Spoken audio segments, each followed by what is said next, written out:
first game, but she was really proud of the way the Hawkeyes answered back to the Buckeyes. Like you said, a 5-inning run rule in that second game. So it was split on Friday in the doubleheader. Today will be the determining game of the weekend. And last year, Ohio State was so good at home. They're 19-3 this year, off to the 1-1 start. A little bit uneven as Ohio State's tried to bounce back from injuries. But what's been a stable constant so far this series is Jenna Molk back in the circle, third game in a row. Yeah, the pitcher, freshman pitcher from Dover, Ohio, back in the circle, third game in a row this weekend. She was excellent in Ohio State's first game. They won. She got the start in the win. She had 5 scoreless innings and struck out 4. Struggled a little bit in the second game.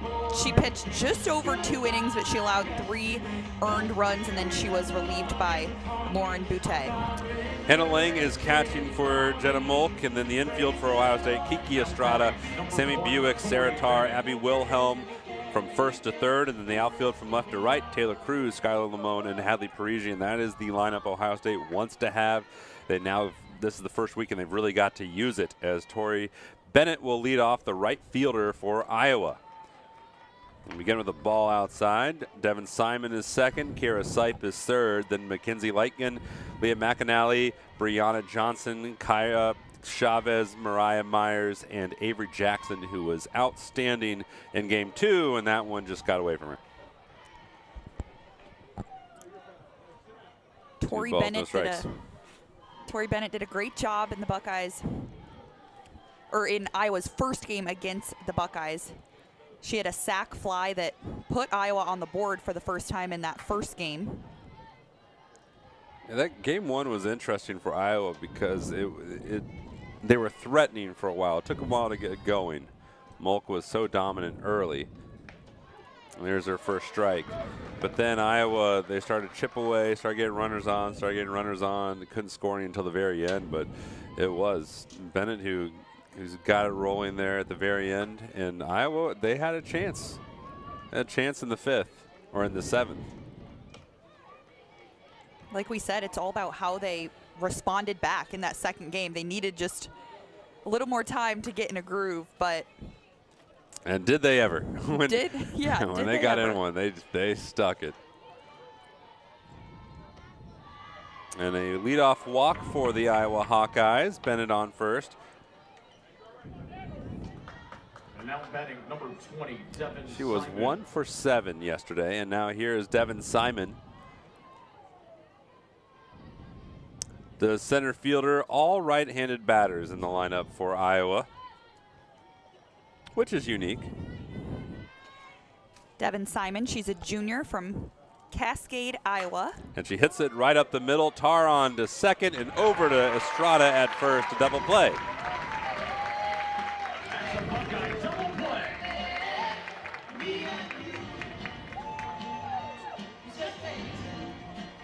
Now batting number 9, Kiara Sipe. So that'll bring up Kiara Sipe, the second baseman. 2 outs, top of the first, no score between a pair of eyes, Buck and Hawk.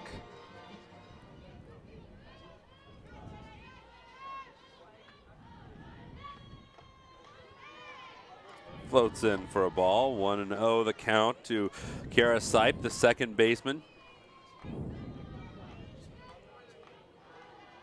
They love her defensively, but it was a potent bat in the lineup on Friday, and she smacks it up the middle right on cue. There you go. You spoke that one into existence there. Yeah, she can do a little bit of everything. She's a great utility player for the Hawkeyes. Gives them their first Now batting number 18, hit of the day. Lightgen.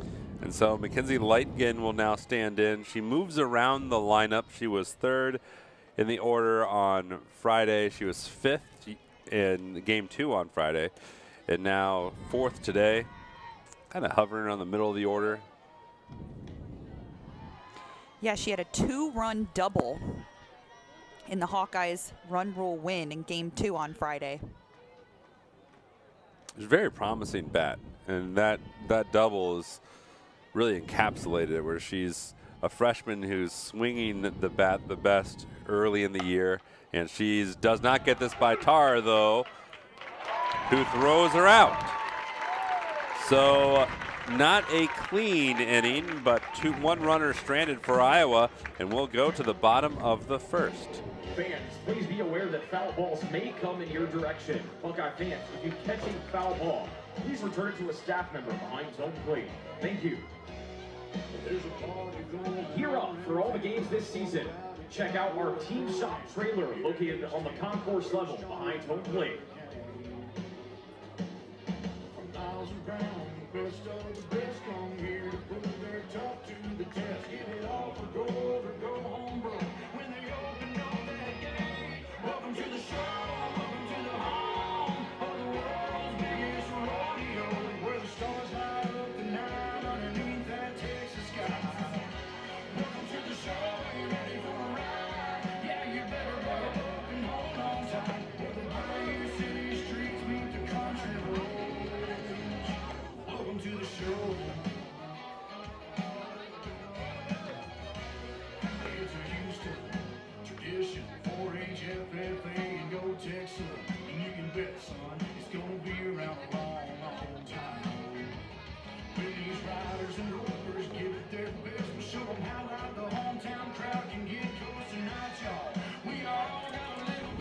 Bottom of the first coming up, no score yet, and a new pitcher, at least for this series, in the circle for Iowa's the lefty freshman Braylon Conlin.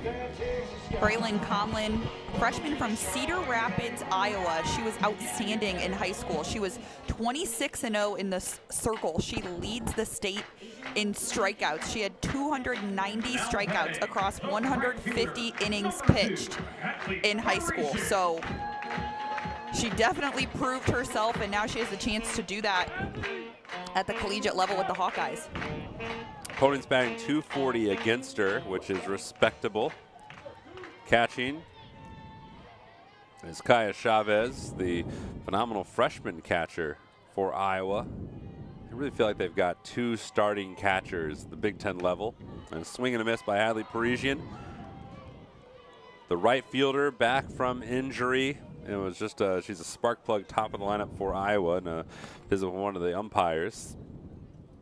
The infield for Iowa is Mariah Myers on first, Kyra Sipe on second, Brianna Johnson at short, Avery Jackson at third, and then from left to right, it's Lightgen Simon Bennett across the outfield. See, Stacey May Johnson, who is a phenomenal softball player in her own right, getting the explanation. He's a pretty good resume for a playing career at Iowa. Three-time All-Big Ten. Wow. I'd take it. I'd take it. Ball high, 1-1, bottom of the first, no score. Hadley Parisian here at the leadoff spot. Oh, so she balked. So the first strike wasn't a strike. So it's 2-0. And that's what Stacey May Johnson was getting some clarification on. Now 2-1 as that strike finds the outside corner. Abby Wilhelm, or is it?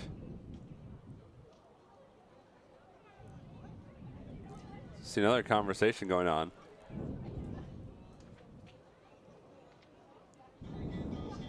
You have to be always moving towards home. Yeah, so it is 3-0 the count. So shaky here, first inning for Braylon Conlin.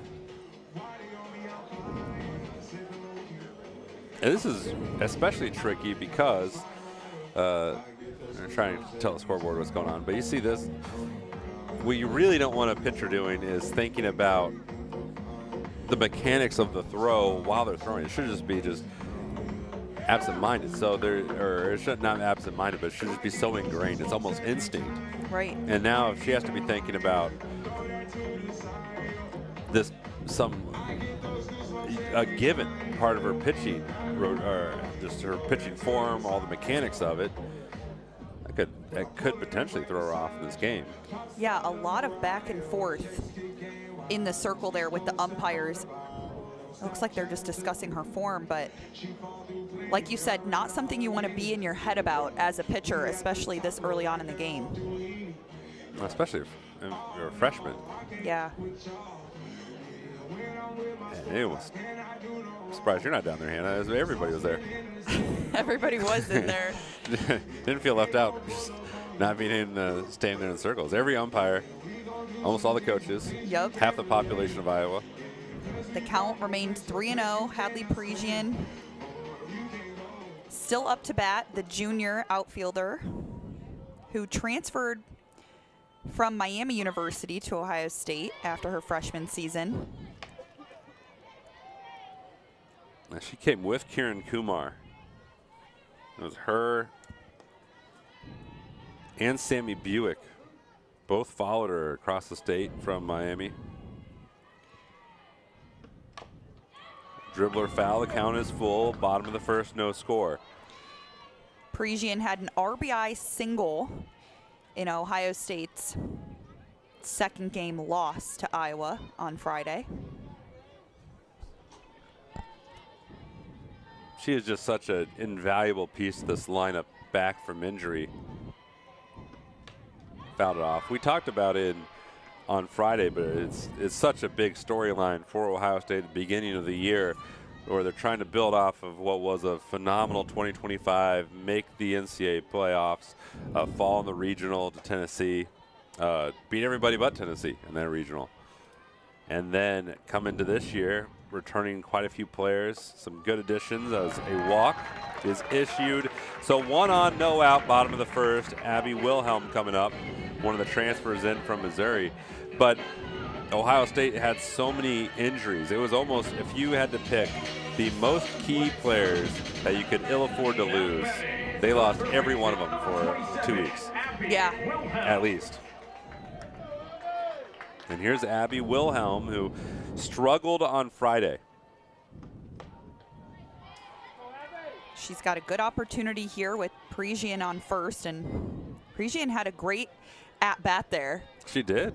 Yeah, she is making Conlon work for it. And we have to give Conlon credit too, though, because she got down in the count 3-0 and was able to make it a full count. Yeah, I think it's even more impressive. She got down in the count 3-0 after throwing strikes. Yeah. But able to just lock in. I'll say that rattle athletes at times, but not Braylon Conlon. Ball high, 2 balls, 1 strike.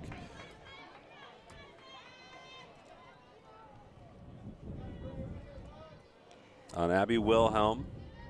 Taylor Cruz follows her, Kiki Estrada, Regan Milliken, Sammy Buick, Skylar Lamone, Haley Lang, and Sarah Tarr is the lineup for Ohio State. 3 balls, 1 strike on Wilhelm. Wilhelm from Lee Summit, Missouri. Played at Missouri, found her way to Columbus. She now can play every infield spot, although that was not by design, and she walks for the 3rd time this weekend. So Conlon in a bit of trouble here with 2 runners on via the walk, and Taylor Cruz stepping up. Now batting, the DP, number 16, Reagan Milliken.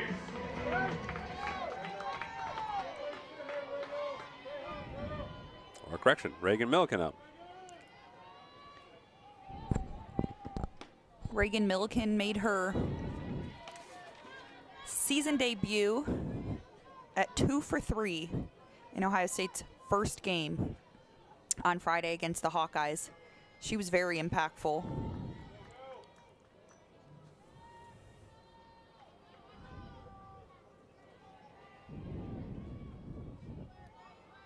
She's batting .400. And she's hit. Yeah, she shook that one off, and now bases loaded with no outs. This is not who you want coming up in a bases loaded situation. In this exact situation, the worst person coming up from the Iowa perspective is Kiki Estrada. Yeah, her bat has been hot. She had a home run for the Buckeyes on Friday in that first game in their big win. She's a power hitter.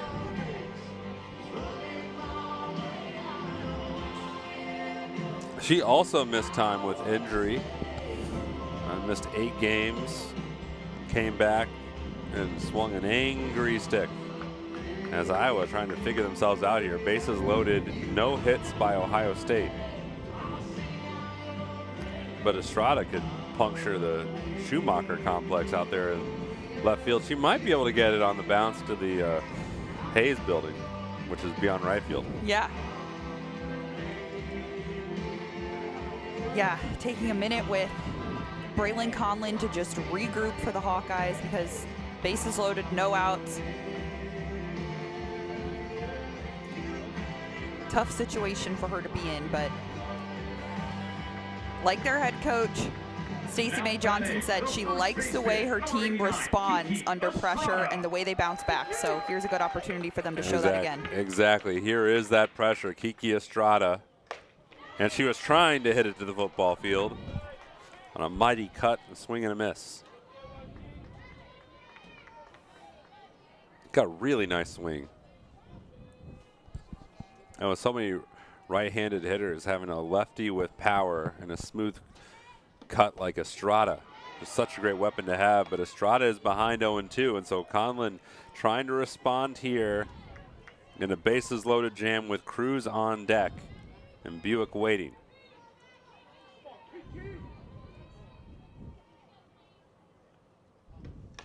Fouled back.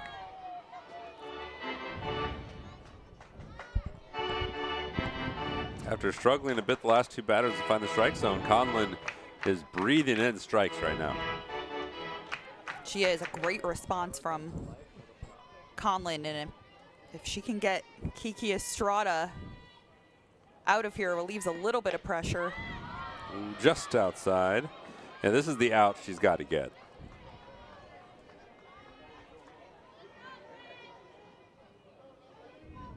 Because Ohio State, they had a program record for 20-plus home run hitters a year ago, but Estrada is so dangerous. And they get a weak grounder. That's 1 and only 1. So the run scores a productive out on the fielder's choice by Estrada. And so there's now runners on the corners with only 1 away. There's an off-speed pitch from Conlin, and Estrada just got a little piece of it, but gave Ohio State their first run of the day. That stinks from the Iowa perspective, where you have the chance to double play ball, and Estrada was running so well down the line that it felt like a little bit slow developing play, but you can trade the run if you're getting 2 outs, but just for the 1 out, bad luck. Have to commend Estrada for running that one out and not just assuming it would be a double play there.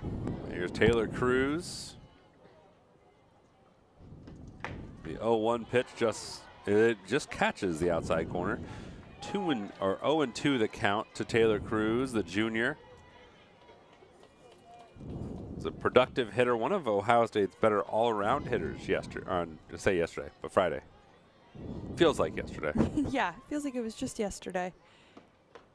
And a strikeout. Nice job battling back by the freshman Conlin.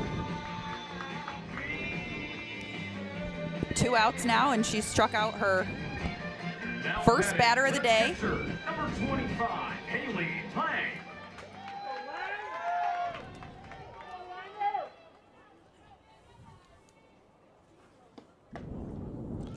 So it's Haley Lang, strike on the first pitch.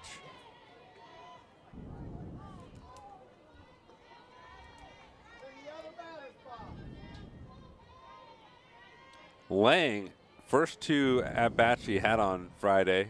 Home run, home run. Which I'm not, Babe Ruth, but I think that's a pretty good way to start the game. That is. Can't ask for anything better, and she has a chance here to bring some runners in for Ohio State. 2 still on.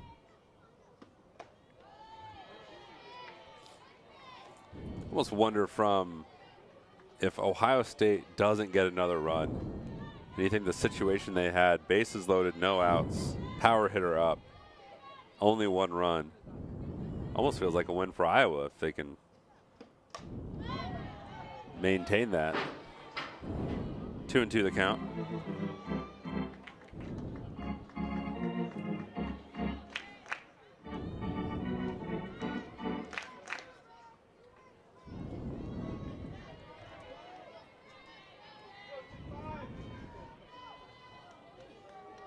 I felt like catcher is kind of one of the relatively unsettled positions for the Buckeyes right now, and Haley Lang might making a claim on that as it's outside. Full count.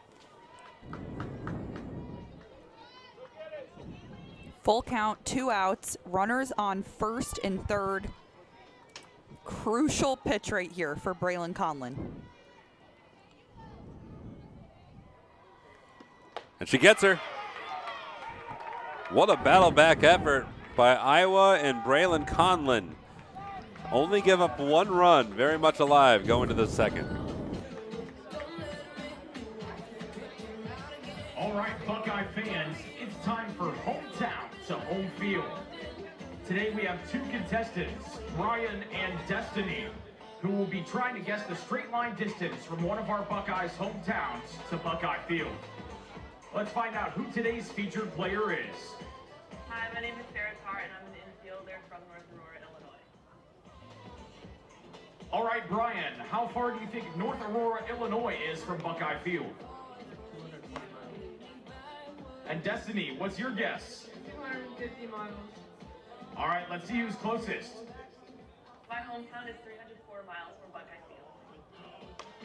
All right, it looks like Destiny is closer and is today's winner. You're going home with a Buckeye prize pack. Thanks for playing hometown to home field.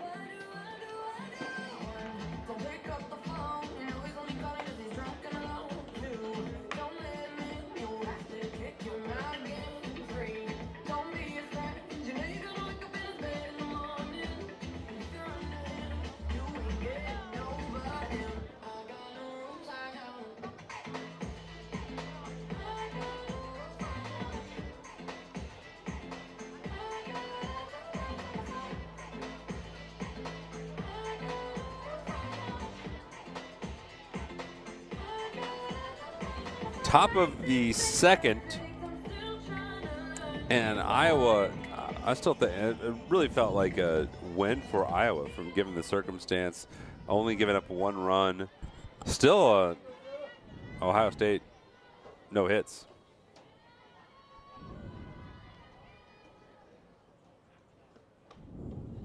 And leading off the second is Liam McAnally. One of the 2 catchers for Iowa. And it's mainly Ohio State fans here, but we do see some McAnally family members. As Wilhelm disappoints him.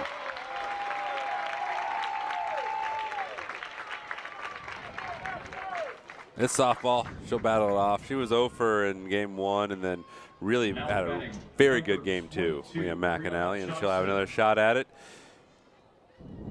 in an inning or so. And here's Brianna Johnson, the shortstop.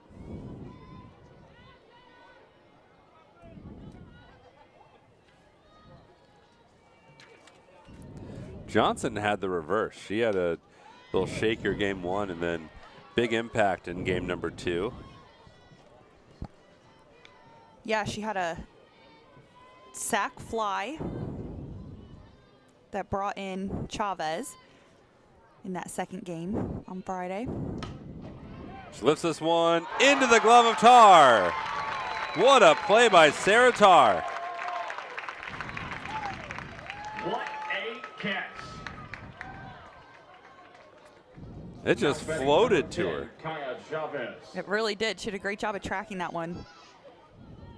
Sarah Tarr had she was shaky in the field in game 3 when Iowa had their massive 7-run inning. Tarr seemed a little off kilter at short, where she was outstanding in game 1, and she's off to a great start here in game 2 as Kaya Chavez is the batter.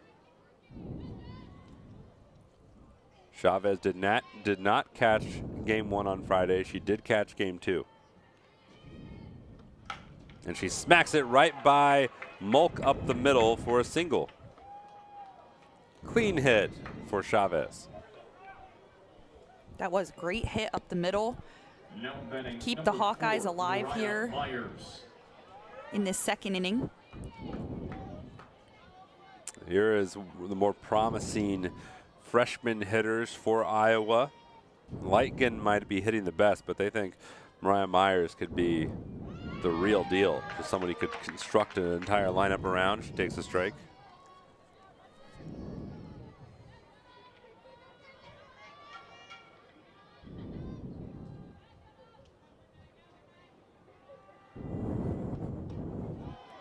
It's just outside, ball 1.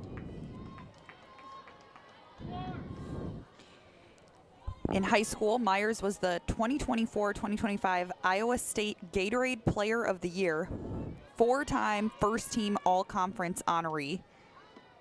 And takes a strike. And so a real slouch is what you're saying. Yeah, yes. Real underachiever. No, that was great. Yeah, great. She's from Fort Dodge, Iowa. I mean, it's hard to be a more accomplished high school player than what she was. Ball's fouled off, so stays alive.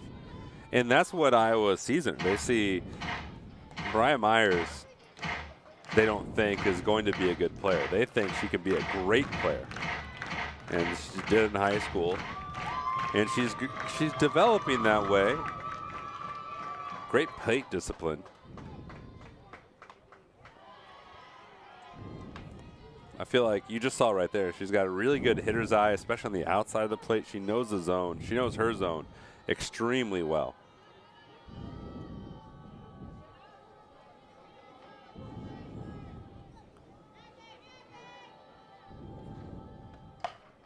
Got under it, though, towards left field. Cruz is there, but Lamone calls her off, and that'll take us out of the second.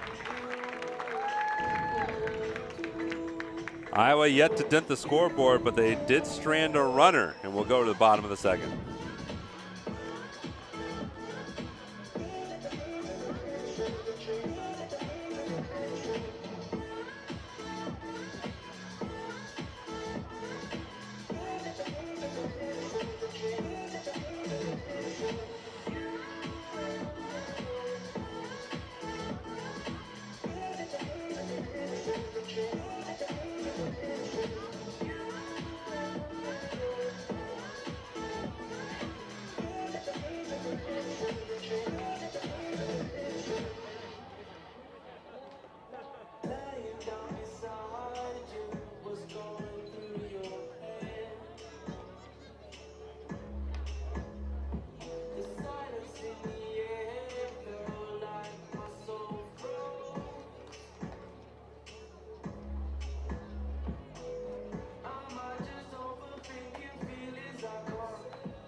Bottom of the order for Ohio State. They have the lead in the game, but Braylon Conlon seemed to settle down there in the first. Towards the end of the first, struck out the last two Buckeye batters. She retired. In effect, she retired the last three batters for Ohio State. Let's hear it. It'll be Skylar Lamone who will lead off, the center fielder for Ohio State, who's a really tremendous center fielder. And then Sammy Buick will bat second, and Sarah Tarr will bat third.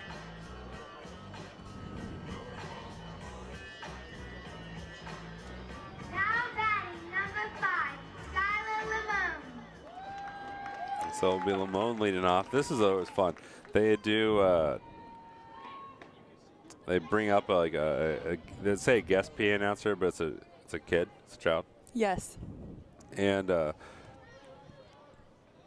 little girl who just did a very good job. But the one in game 2 could have done it for like the AAA team in Columbus or any team. She did such a great job.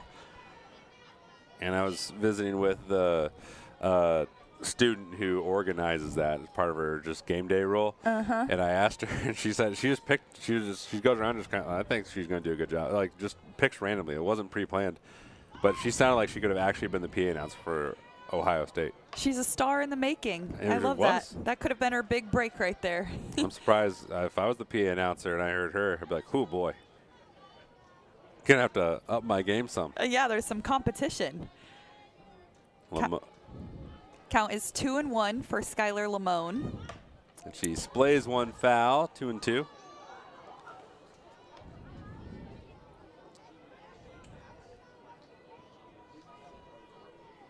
We'll talk a little bit pregame, but the PA announcers at Ohio State are always just so good. And then find some 10-year-old girl who does just as well.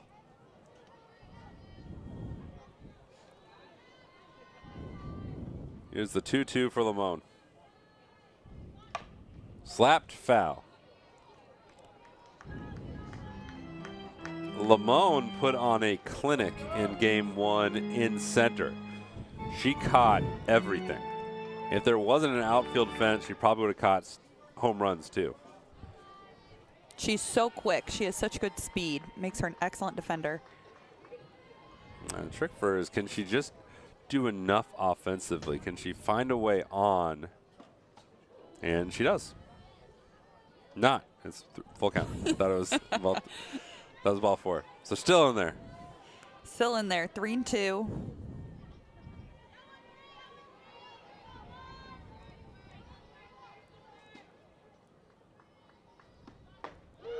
And strikes out. She was ready to run down the first base line. She did not think that was a strike. It was a little low. I think if you're a left-handed slapper, it's tricky that outside of the zone, you're almost giving it up because you're moving out of the box. And you're fading, so your perception of that outside of the zone can be a little off. As Sammy Buick stands in, takes a ball. Conlon struck out her third batter there with Lamone, so she's doing an excellent job. She had that rough start to the first inning. She struck out the last 3. Yeah.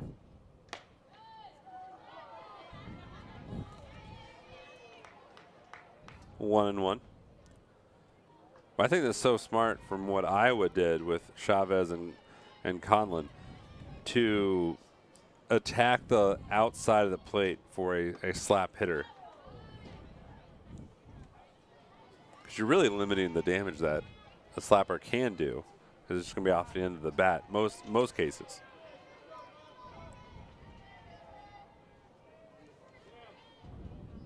Buick was 0 for 5 on Friday. Chance for redemption today. Sends it into right, but Tori Bennett just had to backpedal slightly, and it's 2 gone. Yeah, she hit it right to her. She had some good power under it, but right to her. So 2 outs. Yeah, been there before.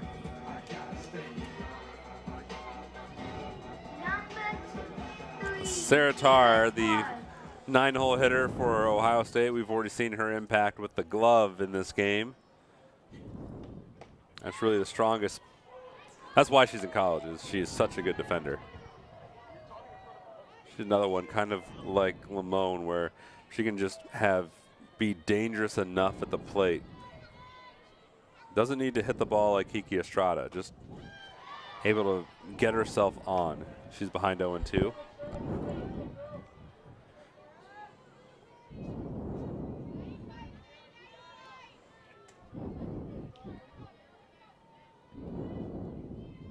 The 0-2.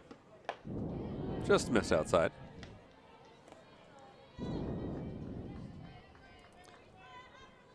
Tarr was 1 for 3 yesterday, but did play in 2 games. She was pinch hit for what would have been her second at bat in the 5-inning washout against Iowa. That's foul. We're all the way up here in the press box, and there's glass and netting, but I still flinched at that foul ball. Did you? I did. I don't know what I was thinking, but you're like, I don't know if that glass is going to hold it. Yep. That net and that glass, that's not gonna do it. Weekly towards Sipe at second, who throws it into the dirt.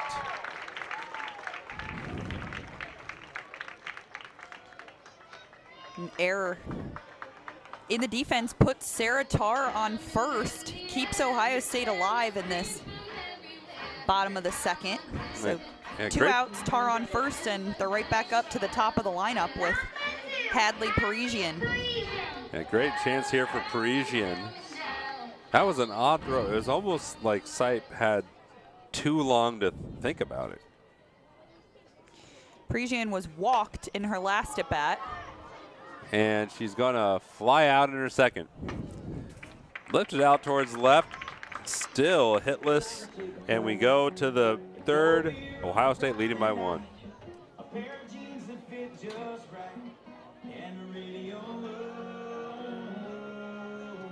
All right, fans, let's hear it one more time for our junior PA of the game, Bradley.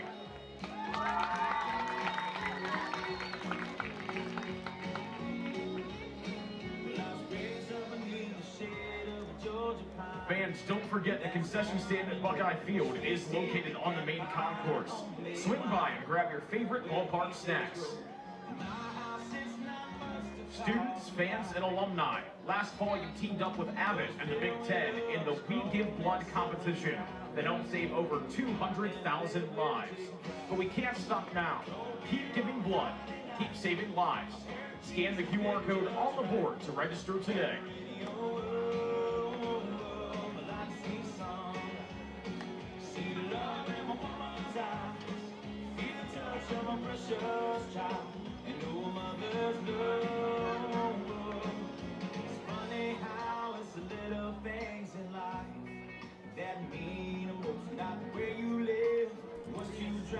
We go to the third, 1-run lead for Ohio State. Molt dealing in the circle. Yeah, she's done a great job. She's given up 2 hits so far, has walked 1, but she's still looking to strike out her first batter of the day.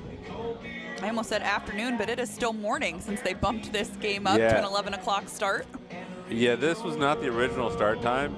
Now, this wasn't a surprise, but I do wonder if when they were picking the start time, like, maybe we should move the game up to 11. That sounds like reasonable, all right? Sounds good. If they didn't realize there was a time change today. Yeah, they didn't know we were losing an hour of sleep last night with spring forward, so it made it feel like a 10 a.m. start time. Yeah, well, if you're from Iowa, which is half the people on the field, that's 9. Yeah. Or the rooster was crowing and we're playing softball. 2 balls, no strikes on Avery Jackson, who was outstanding in Game 2 on Friday. She's a tremendous defensive third baseman, but she was dynamic at the plate too, and she's the 9 hitter. And they like her in that spot because she can get on. That ball's foul. Yeah, she homered on Friday. As you said, she was super powerful for the Hawkeyes. This is her first at-bat of today. Yeah, and it was, so to that point, she was better than getting on Friday. She was, in Game 2, she looked like the most dangerous hitter in the lineup for Iowa. This one chopped to Tar, and Tar has been on the money today. 1 gone in the third. We go to the top of the order for the Hawkeyes. Tori Bennett led off the game with a walk. Now batting Never made it to Tori second. Bennett.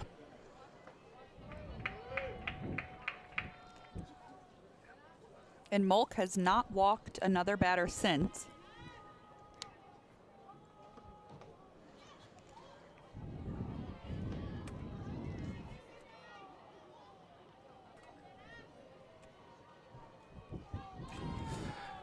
It's 1-0 the count now to Bennett. I was just counting them at the scorebook, but Tar has made 5 outs so far.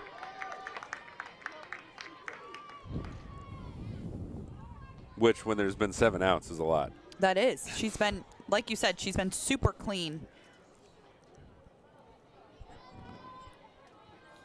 Which is good to see after struggling a bit, like you said, on Friday. Yeah, really bounced back. Now, it wasn't supposed to be a doubleheader on Friday. It was going to be just a regular weekend series, but there was some drizzle in the air. It was a little soggy yesterday. And this field here for Ohio State is A, very nice. B, actually has a thing on it called dirt and grass, which is rare. So if it was a turf field, they probably would have been able to play. They definitely would have been able to play, but don't want to lose the field and then you get a beautiful morning like this. Yeah, the sun is shining. And the weather Friday was just outstanding.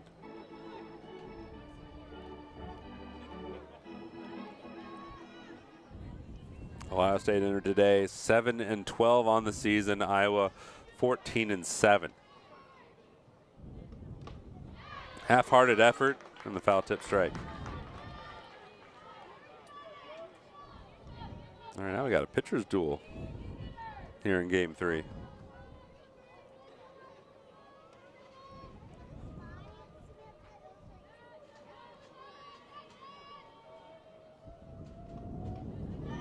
Full count.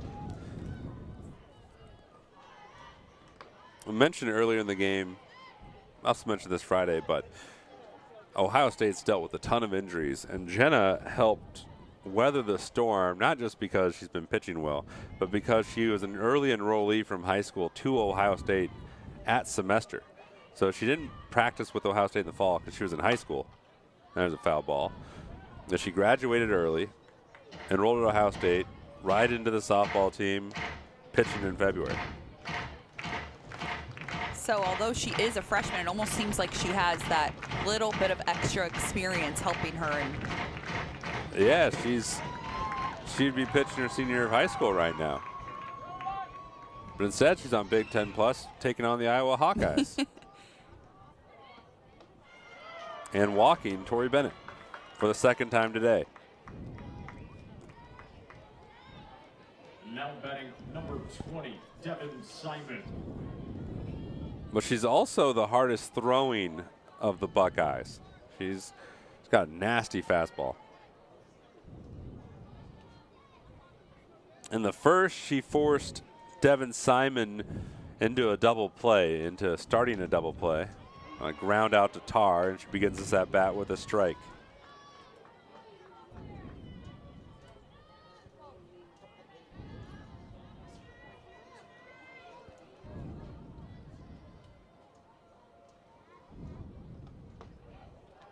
One and one.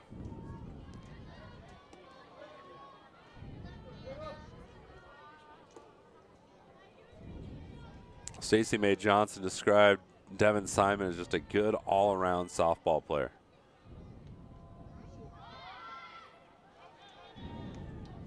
Two and one. But as you said, she's fast and rangy in the field. She's been hitting well. Last weekend, she was outstanding at the plate, hit over 400. And this time, she drives it to center, and a nice play by Lamone.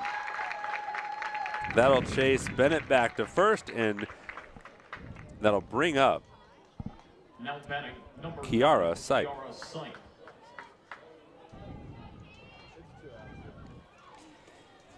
two outs.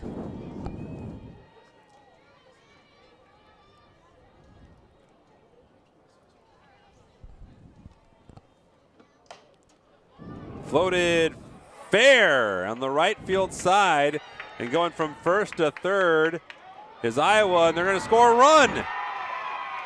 Oh, man. What heads-up base running by Tori Bennett, but Ohio State just gave him that run.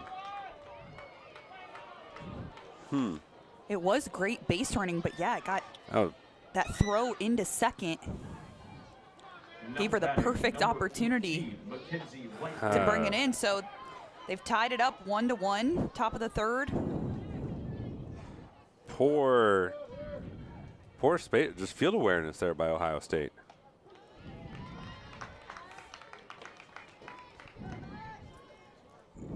Now and I say that now, the throw into second, yeah, that's fine, but you have to know there's a runner on third. Yeah, it took too long at second. Way too long. It seemed like for a second they thought they had her because Sipe actually didn't round first initially. She was almost thinking it was just going to be a single. She slowed up a little and then started going into second. I think the Buckeyes thought they could have had her there. It was like they were just planting the tag, just holding it on her and being like, gotcha. See, we gotcha. Gotcha. You don't want to move? Gotcha. And while that was going on, Tori Bennett said, all right, that's fine. You kids have fun out there on second. I'm going to go score a run.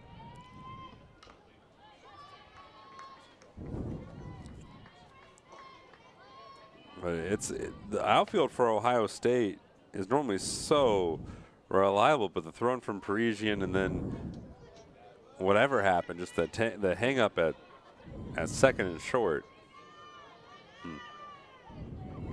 Is the 1-2. Now 2-2.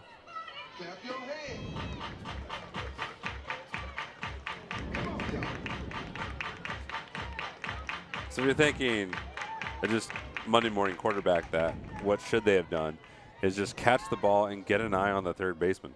Yeah. They totally disregarded that there was a runner on third.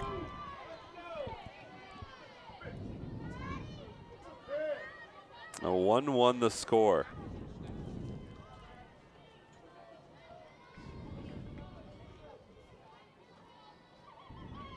The 3-2 is flailed out into left. Easy for Cruz. And that will end the inning. But Iowa tied it up with heads-up base running by Tori Bennett, and it's 1-1.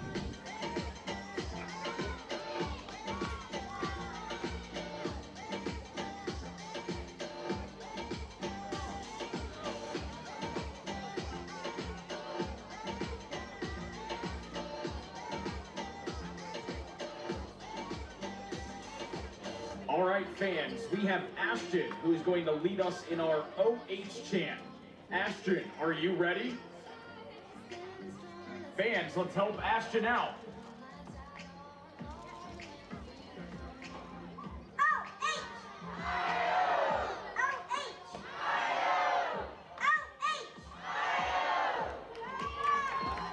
Great job, Ashton. Let's give him a round of applause.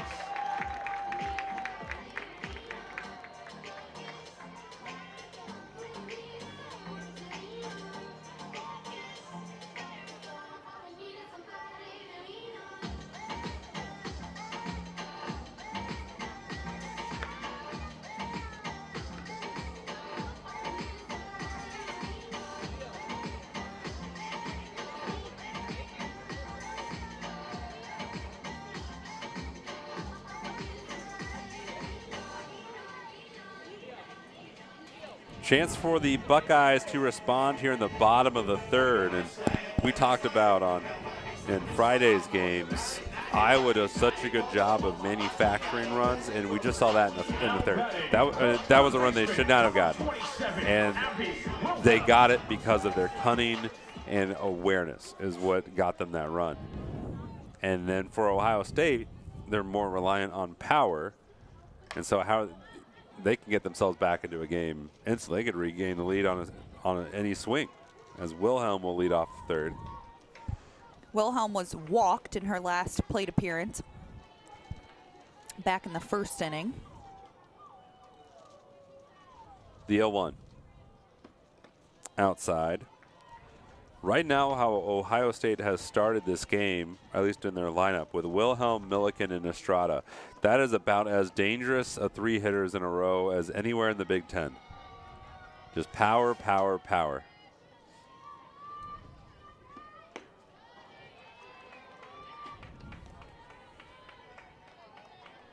Wilhelm entered the weekend with the 4th most home runs in the Big Ten.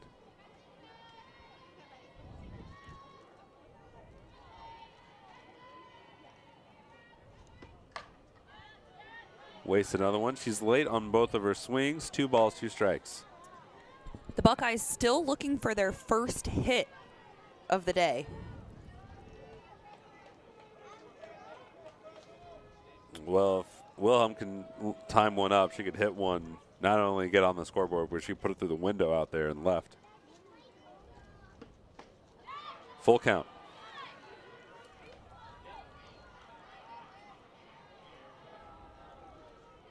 You just think how this game could have been different, Hannah, on the first when Bases were loaded, no outs for Ohio State.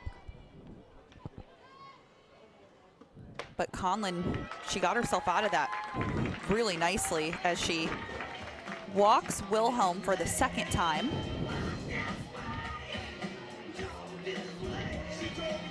Which is not the worst outcome of an at-bat against Abby Wilhelm. No, it's not. And now Milliken back up to bat. She was hit by a pitch in her shoulder area in her last at-bat. And she's one of the Buckeyes that came back from injury for this weekend. She'd missed the whole season up to this point. And she was a critical component last year. The steady first baseman, one of the great power hitters. Not playing in the field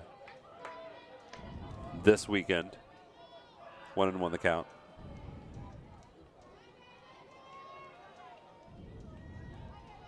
We're not playing in the field much this weekend. The 1-1. Half-hearted effort, strike two. She couldn't quite make a decision there if she was going to go, but puts her behind in the count.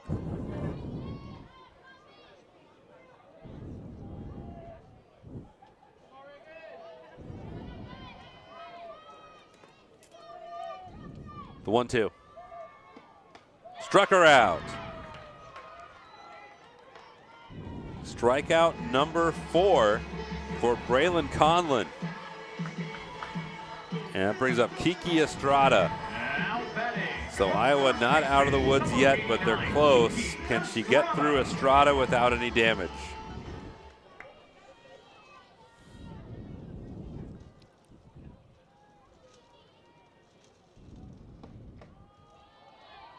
Estrada reached on the fielder's choice, scoring the 1 run of the game back in the first.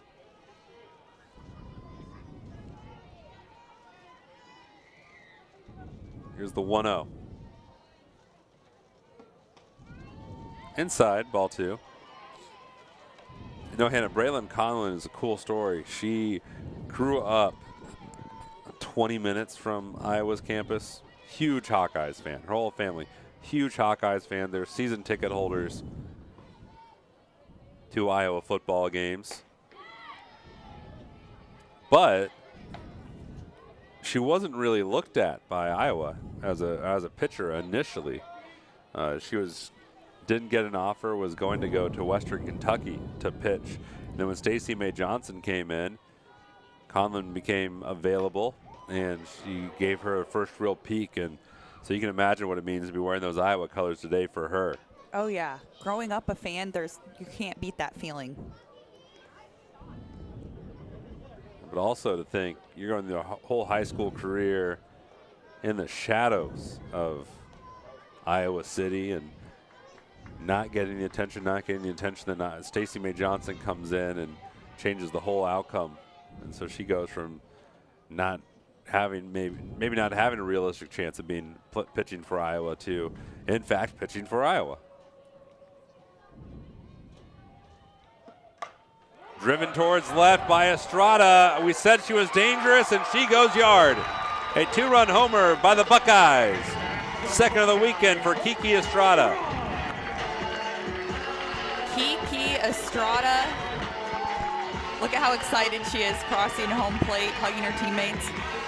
Pushes Ohio State's lead 3-1. Look, you'd been saying how dangerous she was all day. And that she's one of those players where if you have runners on, it's scary to have her at the plate and see what she can do. So she just proved herself again and still just 1 out. Glad she didn't prove me, backed up what I was saying a little bit. That was nice of her. Yeah, she did it for you. Yeah, nice. Taylor Cruz up to bat now for Ohio State. She struck out back in the first inning. Now with Estrada, that's her 4th homer, but she's capable of a lot more than that. And I think what you saw from Ohio State on that sequence, which they've struggled with a weekend ago in Baton Rouge, was they had a runner on. So the thing for these power hitters for Ohio State is you have to have base runners on for them. Yeah. Or it limits their damage, and Ohio State did that. And then one swing of the bat, it's a 2-run lead.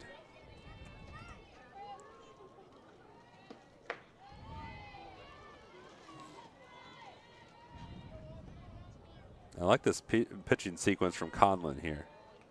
Got 2 quick strikes on Cruz. She seems to have responded very well, which is the Iowa ethos. Get some adversity, respond well to it.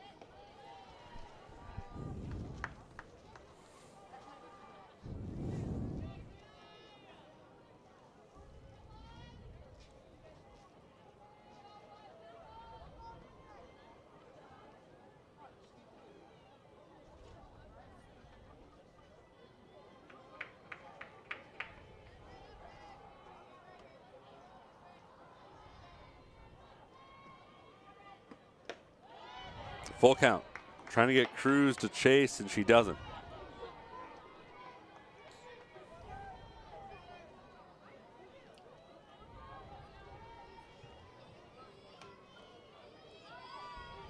Already a 2-run third for Ohio State.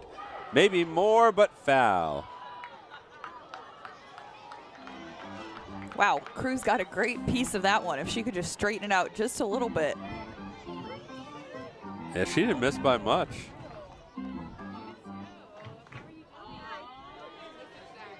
Also, the no-hitter was gone. Yeah, that's true. This time she gets under it. She did hit it straighter, though. Hit a straight 2, Devin Simon. 2 away. And here's Haley Lang. Struck out in the first, but again, she's had a great weekend at the plate. Now betting the catcher, number 25, Haley Lang.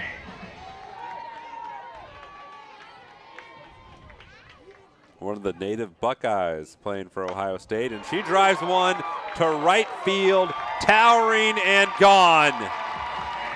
2 homers in the third for Ohio State. Ohio State takes the lead 4-1. It's a great response from Lang after striking out in her first at bat, follows it up with a home run. She's hit 3 home runs this weekend.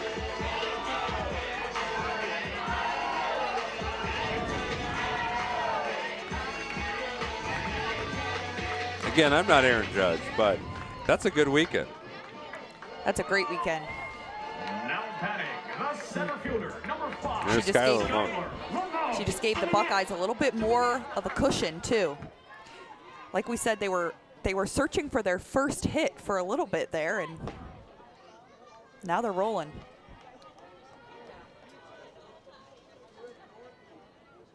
Second time through the order before they got a hit, and then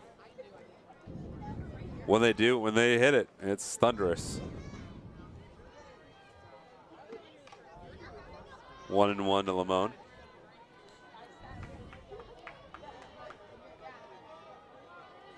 I think when Ohio State gets into the groove, Hannah, there's very few trips through this order where defenses are going to come out unscathed.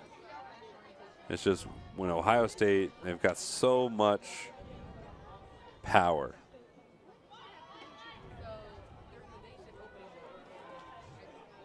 I think defenses over the course of this Big Ten season, they're going to have to exhale when they get through a line. If you get through a lineup and Ohio State doesn't score, you're going to have to just sigh, made it. But then you have to do it 3 more times. Easy pickings for Brianna Johnson, but the damage very much done by the Ohio State's bats. 3 runs in the third, and they lead 4-1.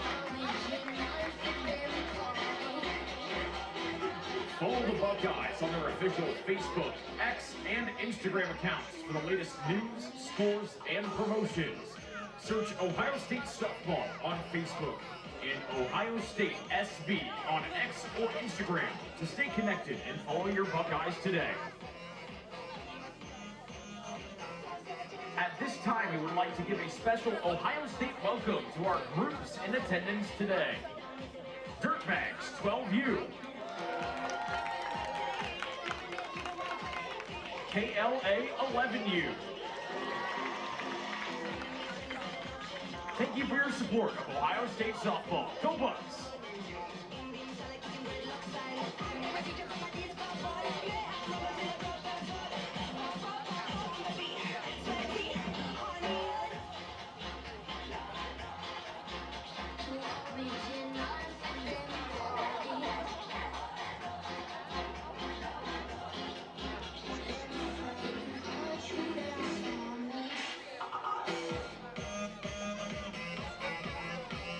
The Ohio State bats have awoken. Now, how does Iowa respond? McAnally, Johnson, Chavez. And then really this weekend, the bottom of the order, Myers and Jackson have been so dangerous for Iowa. The Hawkeyes are going to have their chances here in the fourth.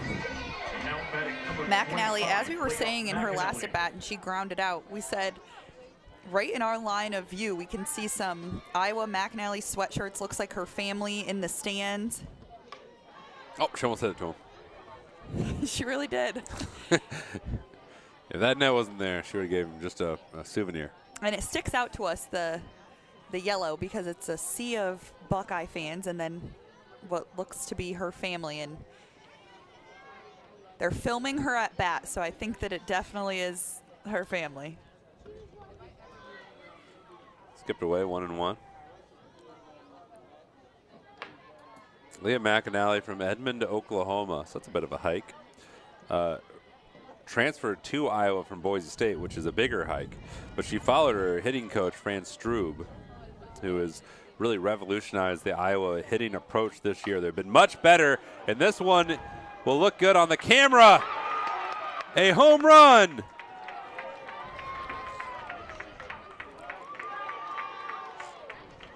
Hey, you said, how is Iowa going to respond after the Buckeyes really got their bats going? And talk about a response right there from McAnally.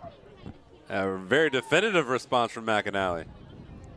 I hope they had the camera going. And by camera, I mean phone. They did. Her dad was jumping up and down. I looked right to him to get the reaction. So love to cool. see that. They picked a good road game to travel to. That's cool. Brianna Johnson will be up. Near Sacramento, California. Also not a slight walk away.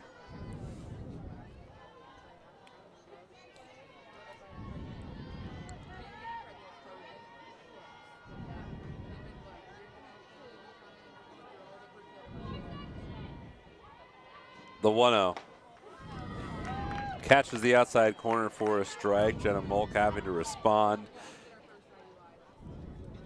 She had to battle yesterday. And by yesterday, again, I mean Friday. We're going to be doing that all day. Every time. Well, you know, you play like every day, right? Yep. And then you have an off day, and it just kind of throws it. But, no, that's cool. That's such cool. Anytime you have family in attendance and they get to see their daughter put on such a great swing, hit a homer, that's cool. Yeah. Unless you're an Ohio State fan, then you're like, Right. So is the flip side whenever you tell a cool story about one team, there's half the fan base. It's like, well, that's great and all, but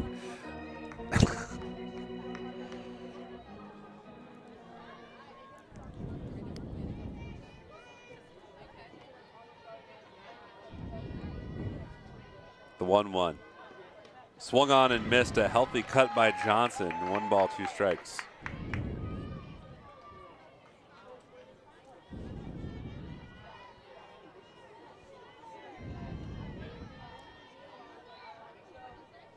And again, Jenna Molk, Ohio State's pitcher, has yet to strike anyone out. She has a chance right now.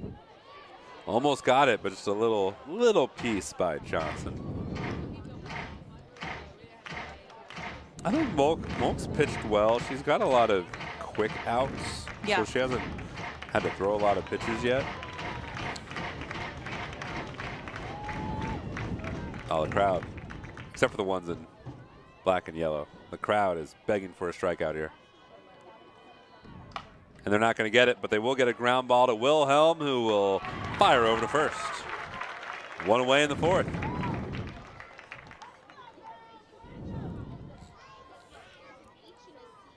Now we enter the tricky part for Ohio State of this Hawkeye lineup.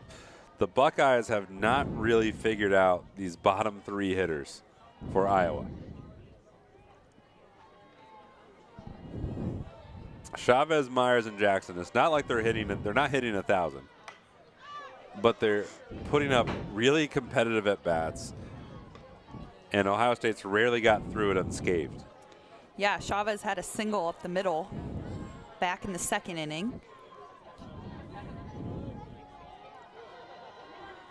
One of the Hawkeyes' 4 hits of the day came from Chavez.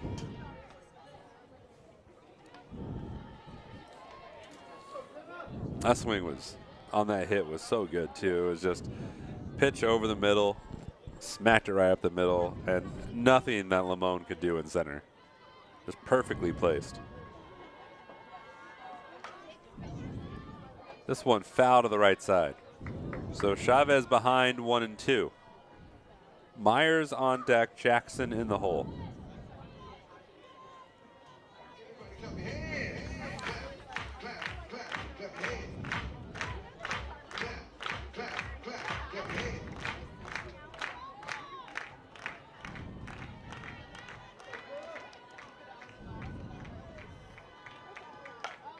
Over towards third, Wilhelm gloves it and throws her out. Rinse and repeat as with the last at bat. Now 2 are away. That brings up Myers. Now batting number 4, Mariah Myers. No runners on in a 2-run game. And Wilhelm looking awfully sharp out there at third. Looking like a middle infielder, which is what she was. She has that experience. It's funny with Wilhelm. I told this in game 1, but she was a middle infielder at Missouri. And yeah. When Kieran Kumar brought her over to Ohio State, they saw her as a third baseman, which is not an outlandish transition. That's pretty common. She was like, "We want you to play third." She's like, "Oh, sure, that's great. I love to play third." She goes over to third, and then a couple weekends ago, they're like, "You know what? We need you to play first." And she never played first in her life. And a strikeout to end the inning. There's that first strikeout of the game for Molk, and it will send us to the bottom of the fourth. Iowa got 1 back off the bat of Liam McAnally. The Ohio State lead down to 2. And likeness program. Fans like yourself are now able to engage directly with student athletes if they have the ability to monetize their name, image, and likeness. If you're interested in learning more, visit go.osu.edu/NIL. Go Bucks! Your Ohio State Buckeyes softball team will take on the Western Michigan Broncos Tuesday at 4 p.m. right here at Buckeye Field. For more information and to purchase tickets, please visit ohiostatebuckeyes.com.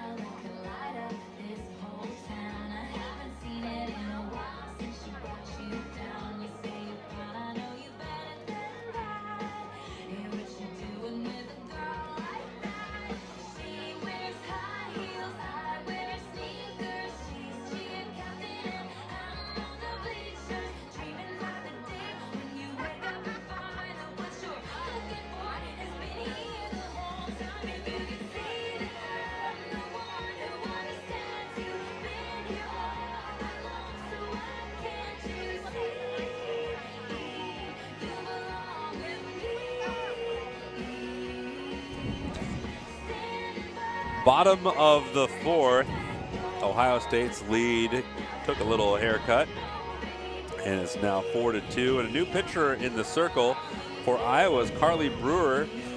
we saw her earlier this weekend, but she was a part of she's one of the freshman pitchers with Braylon Conlon, who one of the players that grew up a Hawkeyes fan. And native Iowan, pitches for Iowa, awfully poetic. It is poetic. Another freshman. It's not a foul ball, that it was a strikeout. Iowa is challenging that call. All right, so it looks Wait like. a second. Yeah, Iowa is challenging that strikeout that just happened. We said it was Jenna Molk's first strikeout of the day. They're challenging that it was a foul ball. Yeah, maybe not. Now, unfortunately, to our viewers, you won't be able to see the video review. It's just how it is today. We don't have the video review to show you, but we are staying next to the video review, so we can spy and we'll see what we can see report here. back. But yeah, that'd be first strikeout. We were talking so much about how she was seeking it out, and then that was a lengthy time for review. It was. So they think that she had a little piece of her bat on the ball. It's close. We'll see what the umpires say. From the glance I saw, I don't think it's going to change.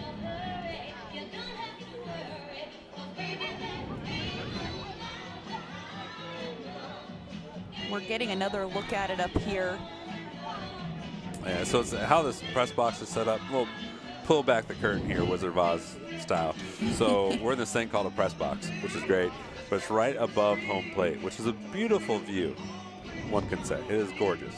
And then in the press box, normally the announcing room is different than the video replay review. But we're all in the same one together. So we can look right at it.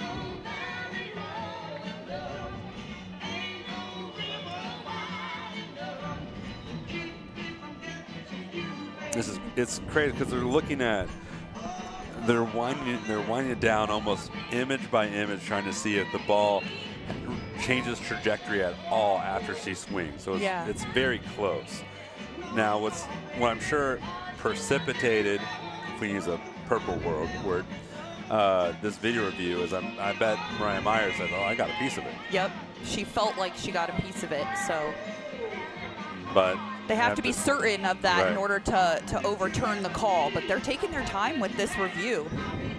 Which also, just to describe the replay setup, the replay technician will have two screens up, and one has every camera angle available to the umpires, which we currently have. This is called a two-shot broadcast, and it's called two-shot broadcast because we have two cameras.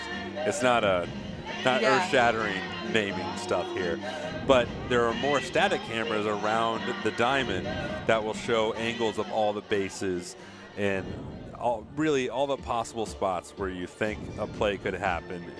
There's a camera that should cover it. And so the replay can look at all those angles, and the umpire can pick which camera they want to look at. And then they have a little, it's like a circle on the ground where you can scroll back and just rewind stuff really quickly.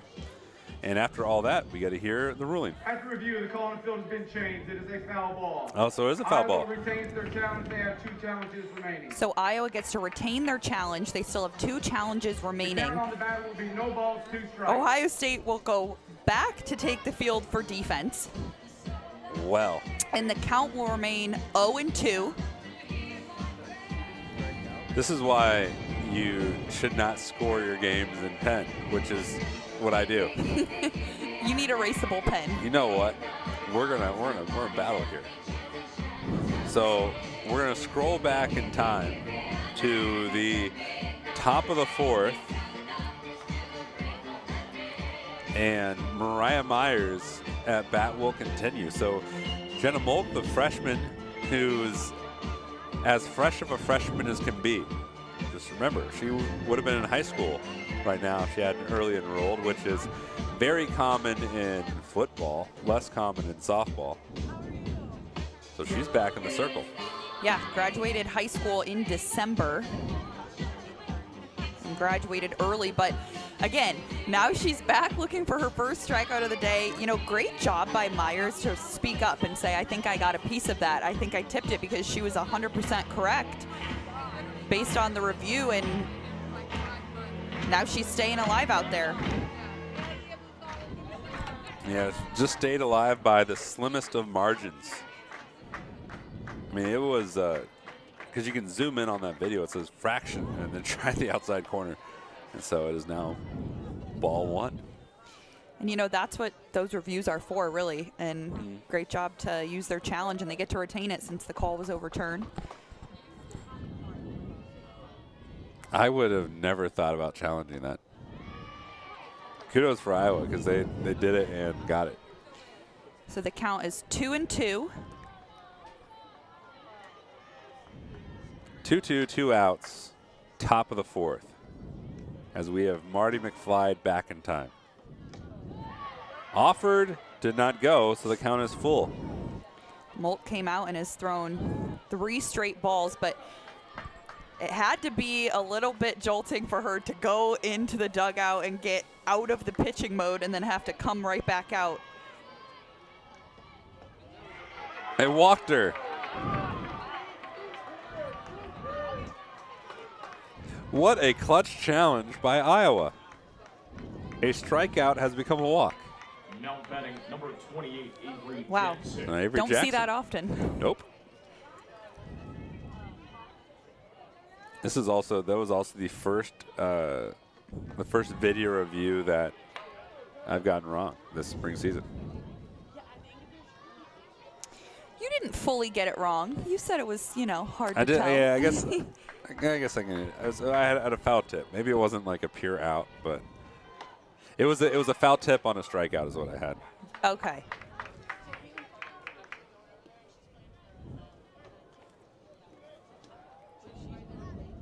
Two balls, no strikes on Jackson. Grounded out to short in the second.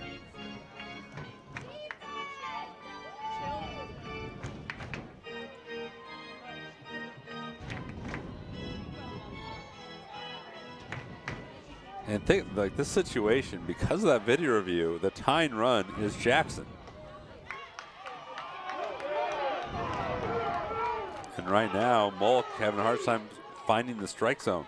Seems like the Buckeye fans thought that one was a strike. They were not too happy with that call. As I like to say, the umpires in scarlet and gray in the bleachers, they saw that a different way. Yeah. As they tend to do.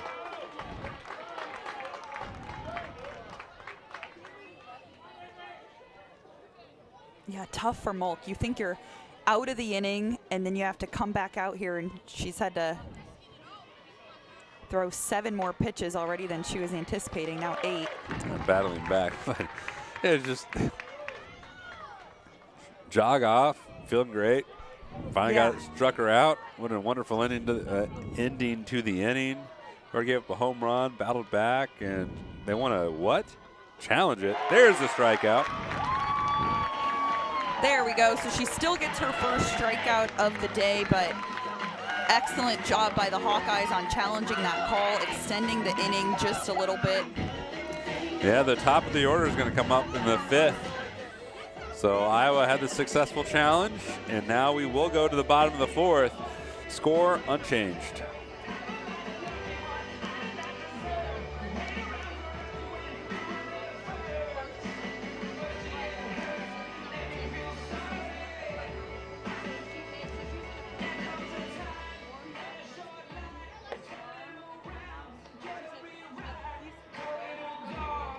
In the circle for the Hawkeyes, number 3, Carly Brewer.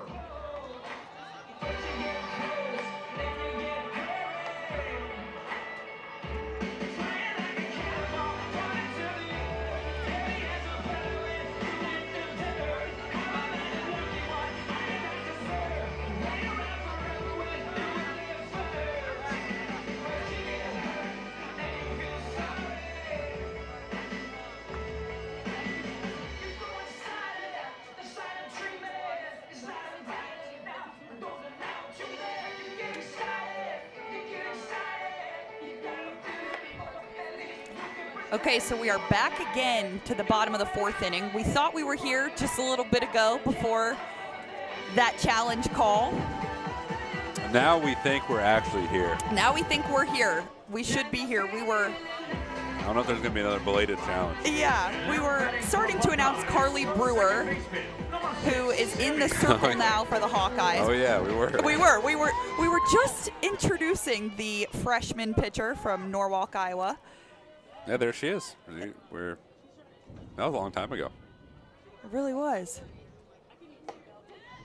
What have you learned about Carly Brewer in the subsequent 10 minutes that we've had? Well, she just threw her first strike of the day. She was an excellent pitcher in high school. She was ranked the number 10 pitcher by the Midwest region. Extra innings softball. First team all district, first team all conference. So had a great high school career. She also really stabilized things in game 1 on Friday, as this one's driven into center and nicely struck by Sammy Buick, who will have a double. That's a sight for sore eyes for Sammy Buick, who was 0 for Friday. Yeah, great job by the junior. Gets her first hit of the day and makes it to second easily. Now Sarah Tarr is up to bat. She's also looking for her first hit of the day. She reached on an error in the second, but this also, that hit, that double by Buick means the top of the order, all that power for Ohio State is going to come up with an RBI on the base pass, at least one you'd imagine.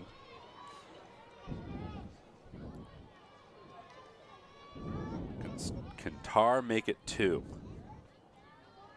Shows bunt, lays it down. Nicely done by Sarah Tarr. Great bunt by Tarr, and she almost ran that out too.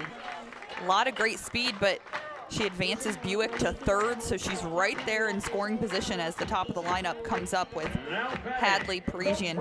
So Parisian, Wilhelm. This is one of the danger zones for Iowa. All that work to get a run back to really close the gap. That home run from McAnally, and now here comes the Buckeyes with a runner in scoring position. And a strike on Parisian. I think it's interesting, the art of the bunt in softball, how it's very different than what you would try to do in baseball. Yeah. Try to scoot it down the line, just keep it fair, but softball, you try to get that thing to die right in between, right in no man's land. And that one really did. It was the perfect bunt.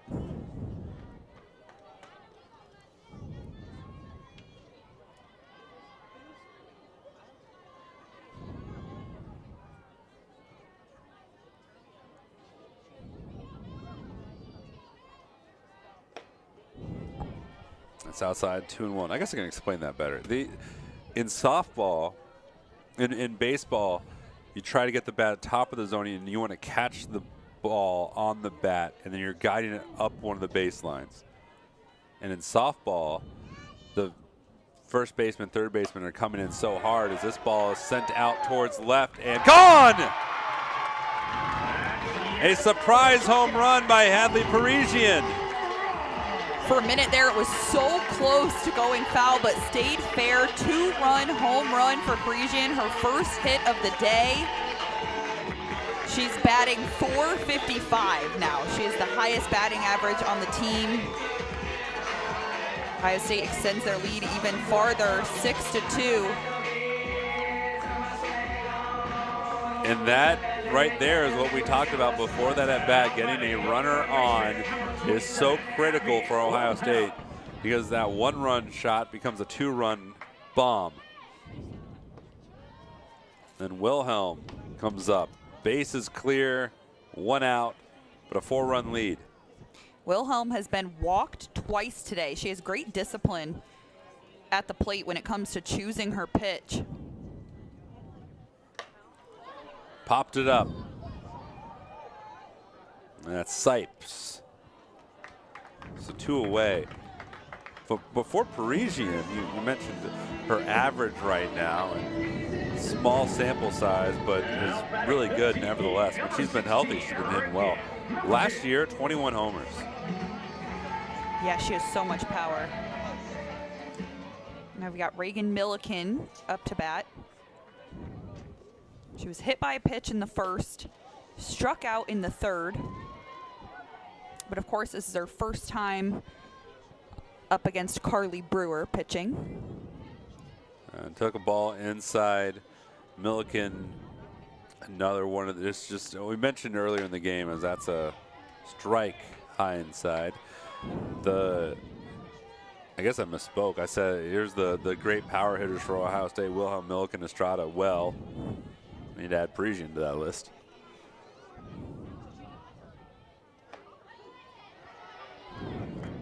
One and two.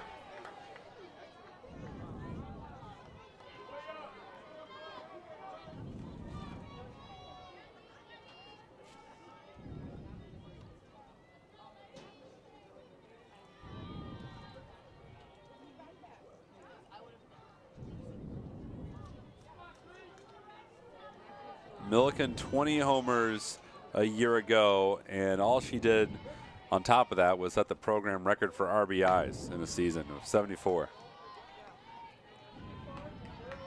It's a lot of RBIs.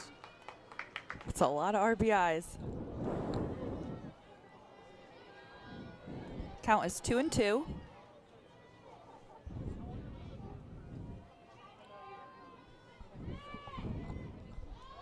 And now full.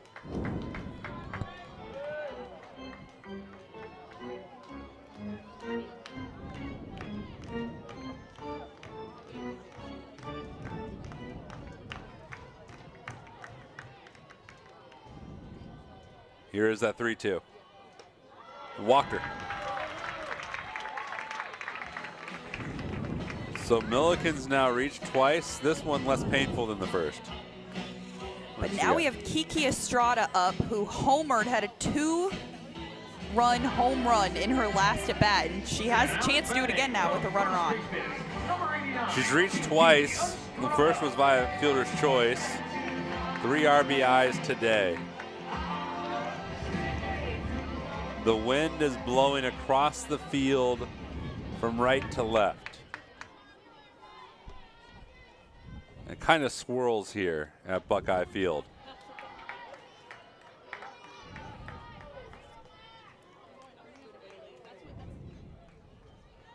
It's kind of a unique just layout where all the athletic complexes are built. It was a huge field formerly. But with the 2 big buildings in the outfield, and the wind kind of gets caught around, and it can get swirling there in the outfield.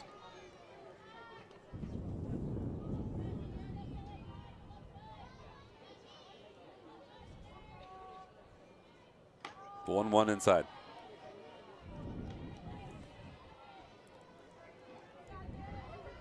Where's the unique number 89? What number would you take? I played softball in high school. I was number 6. No reason. So Sammy Buick. All right. No reason for it. I just.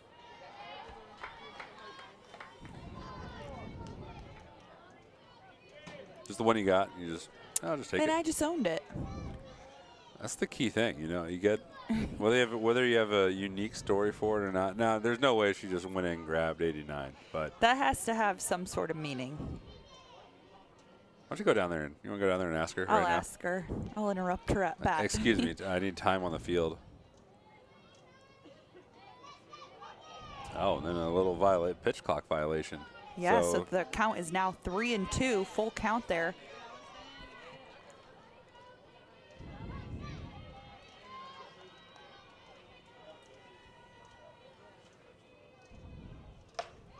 She got under it, faded towards Lightgen, and makes the grab.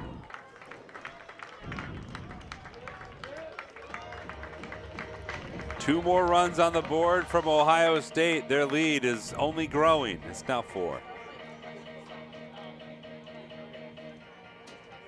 Fans, it's time for our reaction stick challenge. Today's contestant, Cam, will go head-to-head with Buckeye Softball's Kylia Briggs to see who can catch the most falling sticks. Let's see how Kylia did.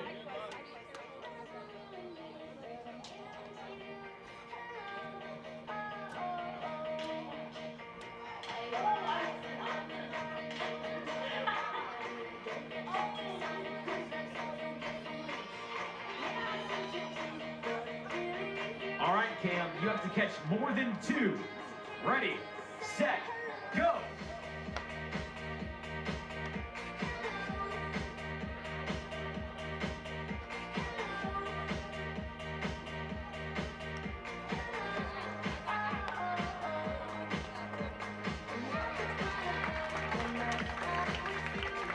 All right, congratulations, Cam. You are going home with a Buckeye prize pack.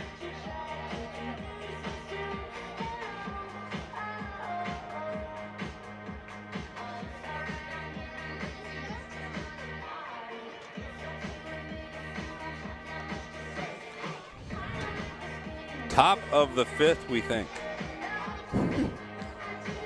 Right? Unless there's a challenge. Unless there's another challenge, yes. Any late challenges? Top of the 5th, Jenna Molk still in the circle for the Buckeyes. She's having an excellent day so far. I was going to ask you, I think she's been pitching really well. Yeah, I think she's been doing an excellent job. She's given up 4 hits, has walked 3, 1 strikeout, but she's only given up 2 runs. And Iowa's at the top of their order. Bennett is at the plate. Number 1, Tori Bennett. And she's been scattering the hits too. So Iowa hasn't really been able to stack many base runners as that ball dribbles in. Now Bennett has walked twice today, in the 1st and the 3rd, so she's another player that's pretty selective at the plate. 1-1 count now. And she doesn't register an official at bat until now. A pop-up down the right field line, and Parisian didn't give up with it, bumping into the fence but making the grab. Ohio State's defense has been really solid today. That's a great effort there. Devin Simon. Like you said, ran all the way into the fence for that one.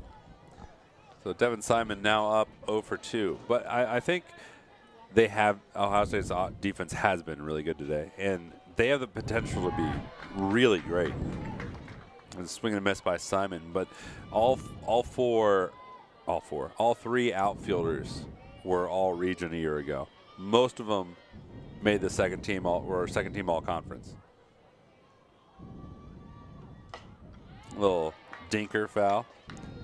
And so you add that they're all back. Parisian, Lamone, Cruz. All 3, all region, almost were all second team, all Big Ten, all back. Then you had Tar, who looks pretty sharp at shortstop. Especially today. She's seen a lot of action, and she's been solid. And it's a potential to be a very solid defensive team, these Buckeyes. 1-2.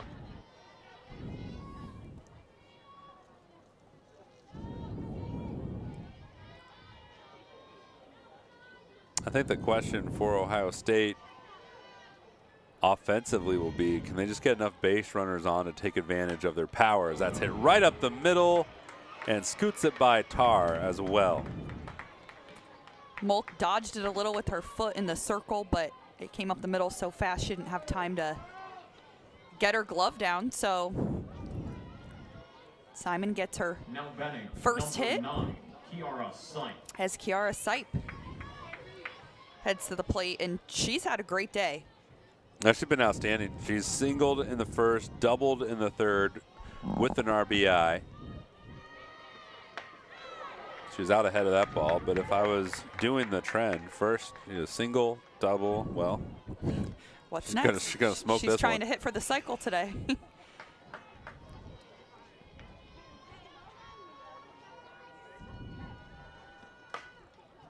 If she's going to get a triple, she's going to have to run really fast. She did leg it out, so it's a fielder's choice. So she's reached each time, but there are 2 outs.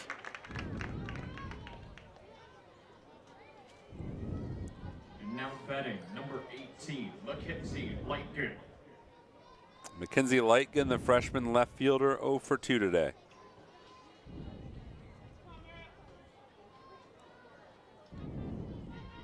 A little bit of up and down so far this weekend. She was entered today 1 for 6. That one was a double, though. A 2 RBI double.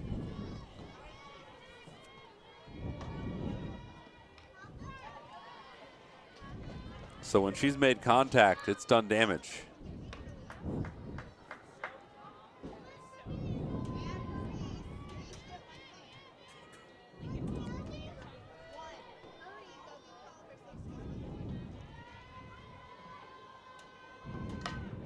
Over towards third, foul ball. Behind in the count, 0-2.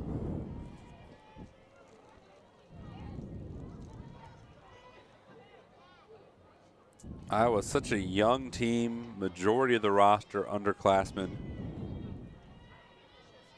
So they've had such a promising non-conference schedule with the youth. Really bodes well to what they can do. Not only the rest of the year, but building into the future too. Count stays 0-2.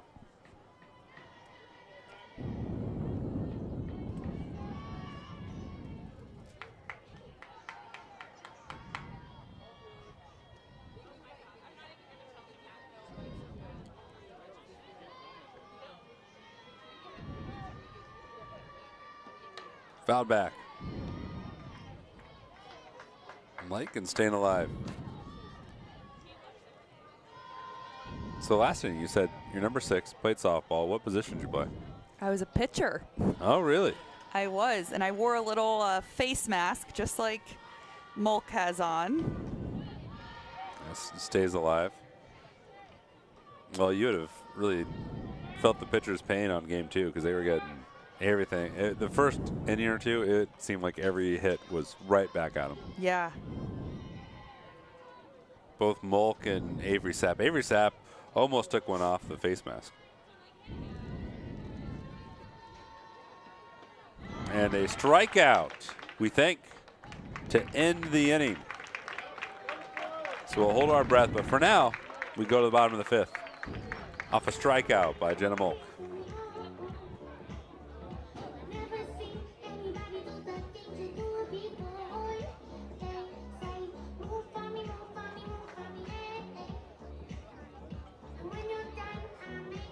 Buckeye fans, scan the QR code on the Jumbotron to sign up for Go Bucks Weekly.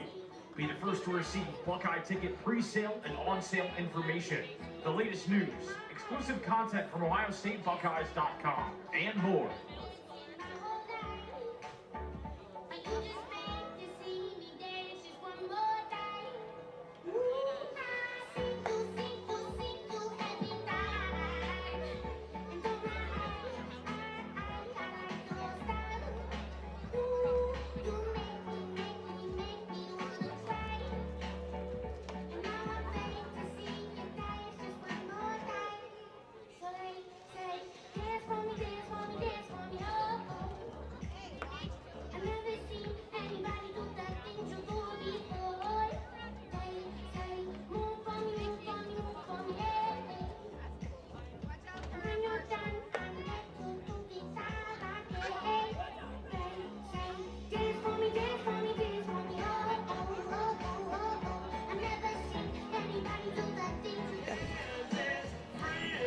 We are in the bottom of the 5th, and Taylor Cruz walked up to the plate.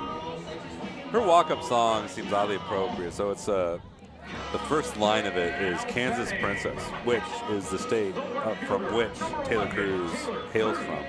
Maybe that's why she chose it. She must like country. I bet you it was not by accident. Could you imagine if she was like 5th at bat of the year, you know, walks up, just like, I think they said it's Kansas Princess in that song. Wait, I'm from Kansas. I'll be darned. I had no idea. Pop straight up. Jackson with a tumble. Ooh, a little back rollover from Jackson. She's laughing at that one, but great catch. I finished it with style.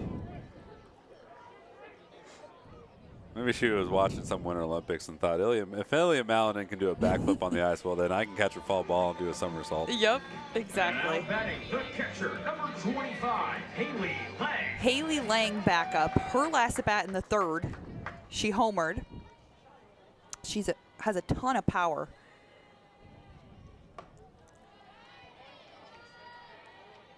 Really going to be that extra bat for Ohio State as it appears. If you get through the main group of power hitters, she can't really let up because Hannah Lang's lurking.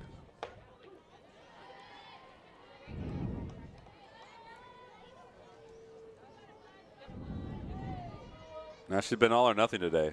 She had struck out in the first before that home run in the third.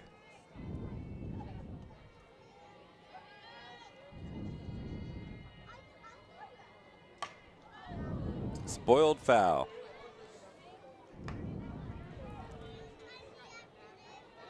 There's one gentleman sitting at the very top of section 302 over there towards the right field side who, if the ball is hit in his general vicinity, he will just raise his hand as half-hearted as possible. There's no chance of catching it. Yeah. But he's there just in case. He's there. He's vigilant. It could be hit. It could be hit 40 feet over his head, and he will extend his hand just like, I tried. Yesterday, game 2, a ball was hit. So he makes no effort to move for it other than just stick up his hand. It was hit right at him, and that man caught it dead to rights. Struck her out looking. Like you said, Two-way. it's been all or nothing for Lang today.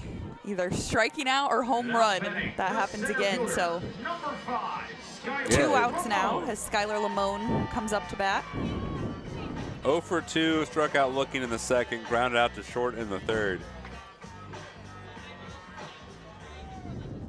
Which, if you have, you can have some players that are that just we're selling out on power no matter what. Like this is if I make contact, we're gonna hit it to Indiana. But if we don't, or strike out. You can have some of those. You can't have a full lineup of them.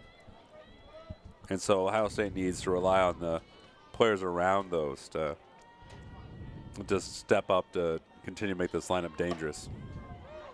Flailed towards left. Caught by Lightkin. Easy 3 up, 3 down for Brewer in the 5th. And we'll go to the 6th. Buckeyes leading by 4.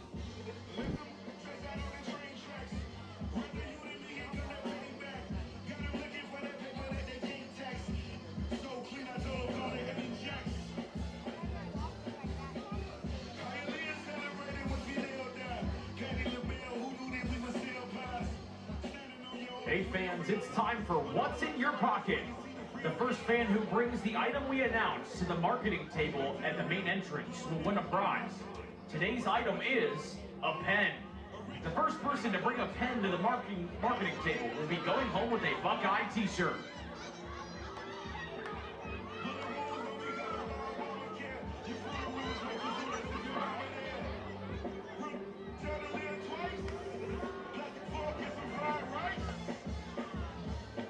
Yeah, 2.2 for the rap beyond the doubt. Don't act like you're happy for me now. Don't act like you wasn't praying for catastrophic collapses. Catalog is immaculate, still running the game. Don't ask me about the practice. You go on vacation, don't ask me about relaxing. Not sure if you know, but I'm actually Michael Jackson. The man I see in the mirror is actually going platinum. Unthinkable when I think of the way he's been acting. Yeah. I never did you nothing and you play like we family, huh? Next thing you want to shoot me down, it can't be love. Not sure where you was trying Top to of the 6th, and it's time for Iowa to get busy. Need to manufacture 4 runs. Now betting number Well, they have the perfect batter up to bat for that. McAnally in her last at bat homered out to left field. Not only her last at bat, Hannah, she led off the inning. So here we are again. Hannah McAnally in her sweet spot with her family in attendance. Dribbles it, tricky ball though, and she beat it out.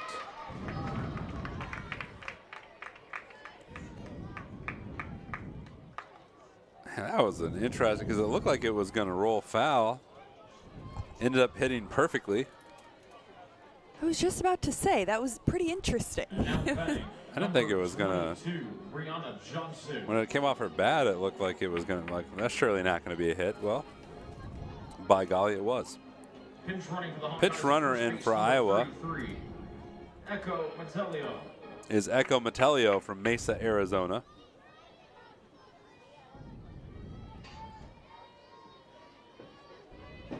She pinch ran back in game 1. She has a lot of speed, and she's a smart base runner. It's a good decision to get her in the mix here when Iowa is still down 6-2. Oh, she's got a chance to show those Oh, never mind. What a grab there by Parisian.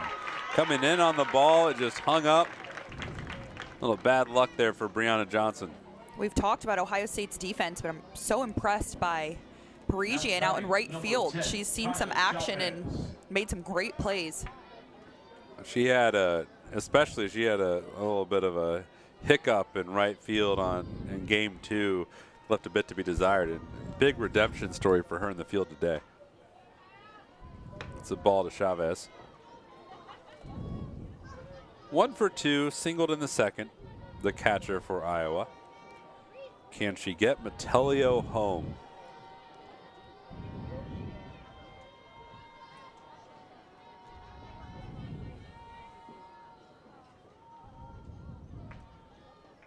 Heady job there by Haley Lang to call time. We saw the pitch clock violation for one of the Hawkeye pitchers last inning or 2 innings ago. But Lang called time with just 2 seconds left, and that one is foul. Barely foul. Yeah, it would have been a great hit up the line there.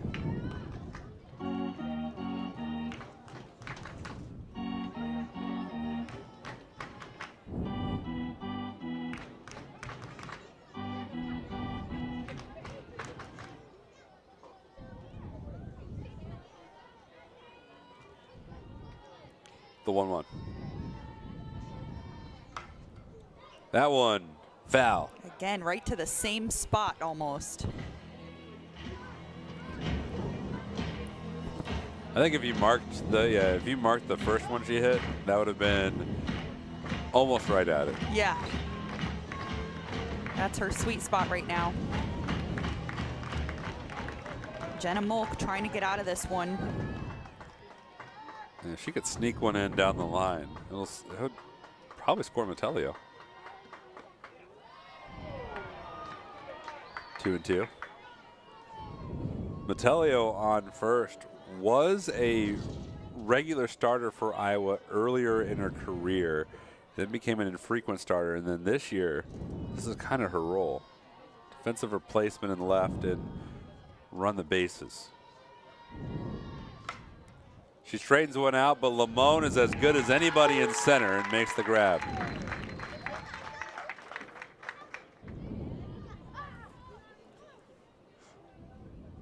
So the baton passes to Brian Myers.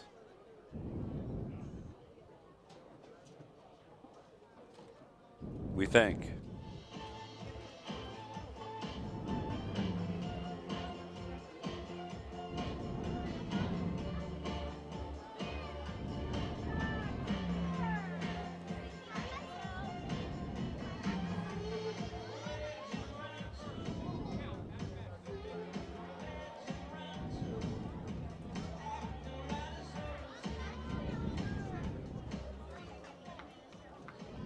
Nope, we're going back in time again.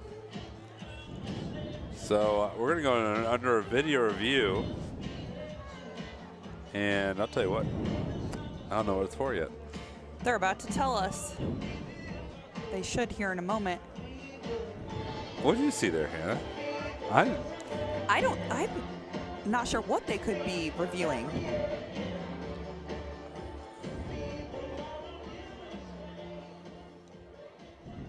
Kaya Chavez isn't out yet, so they've reset it to a 2-2 count. There's only going to be one out right now. And I'm waiting to figure out what it is. See discussion going on. Yeah, lots of discussion. By the way, the group, you see, look at the group in the infield. The group in the outfield right now for Ohio State, Sarah Tara looks like a giant. Yeah, she's got a lot of height. It's so hard to hit it over. See her coming Well, onto the screen, but Maybe they're not going to challenge it. no. So that's her. So that Chavez is back. It is 2-2 the count. We'll see.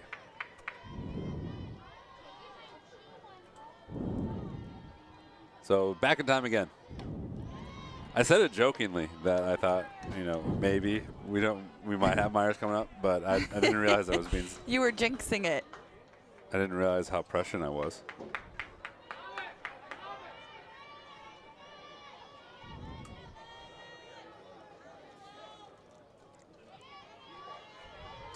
Okay, so I think what happened is that Metellio left the bag early, which is why it's 2-2 and 2 outs. Got it. She Still, that left the makes bag sense. early before the hit happened. Yeah, so she left early. I've been duped by that in softball before. So there are still 2 outs. Chavez is back up, full count now, and no runners on. Because Right, yeah. Tilio, who was pinch running, left early. That's That's the read on it. Every time it's happened in softball, it's one of the unique rules. Yeah, so that's the official rule. Yeah, so Metellio left early, which is ruled as a out at first base unassisted, like the first baseman did anything. It's really the base. The base jumped out from under her foot. Because the rule, you can't leave the bag until the batter makes contact with the pitch, or until the pitcher releases, I think. Throw over to first. Got it. We'll straighten it all out. 3 up, 3 down for Iowa. In eventful fashion, we go to the bottom of the 6th. All right, fans, on your feet. It's time for Hang On Slooping.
got the idea. Bottom of the 3rd, or bottom of the 6th, rather. So we did look at the video review.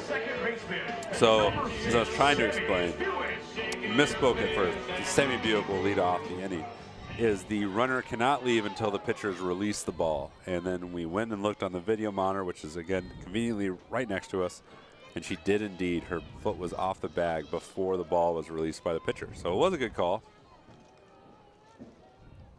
Of all the over-communicating that one could argue that officials in college sports can do, that would be one I would recommend.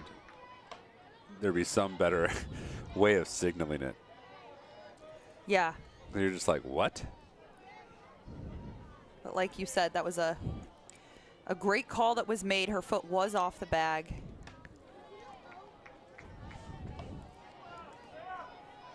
Ball Buick high. doubled in the 4th inning. Hit one out to right field.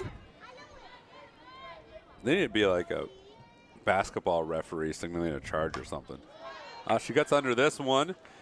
Johnson drifting back. Does not make the play. And Buick's able to make it all the way to second on that one. Really smart of her to keep running that one out as they were trying to get under it, and a little bit of sun could have come into play on that one. Seems like she lost the ball a bit. I think that's really the responsibility of Lightgen, because drifting back on it for Johnson, it's tricky going back, especially, as we said, the wind swirls here at Buckeye Field. And it's the left field, the outfielder coming in is going to have a better line of sight on the ball almost 100% of the time. But you have a freshman in left field in Lightgen, and Lightgen could have called her off. Yeah, a little bit of miscommunication. I'll give her a fielding error. It's a little rough.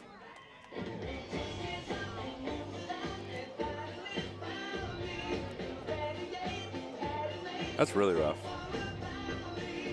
Not questioning the official score, but it's a tricky ball. Looks like pinch hitter coming in for Sarah Tarr. This happened in game 2.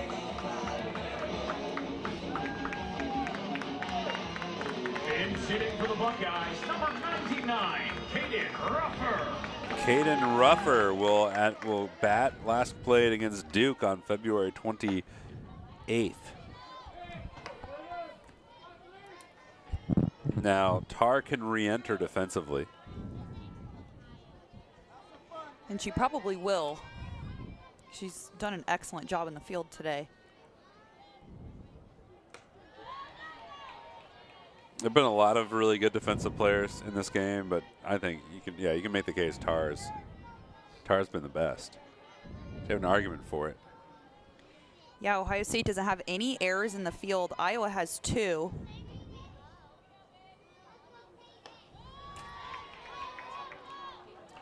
Two balls and a strike. I don't think I'd give Buick I don't think I'd give that an error on Johnson. Even though I know she didn't catch it, but what do you think? Do you give it an error? I think I would give it an error because it was a catchable ball. You know, she had to drift all the way back to, she had to go all the way to Finley to catch it. You know? That's true. Going back there, it's in the wind. She had it. She had it in her glove for a moment. Some gopher came up, grabbed her foot. It's inside. Full count, 3-2. Buick on second. Ruffer from La Mesa, California.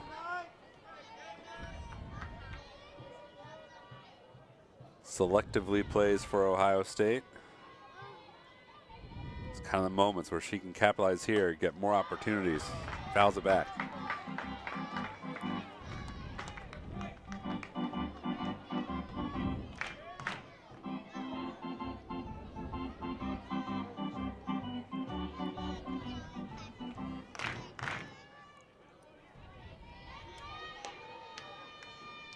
It's the 3-2. Late on the ball, a little under it, foul.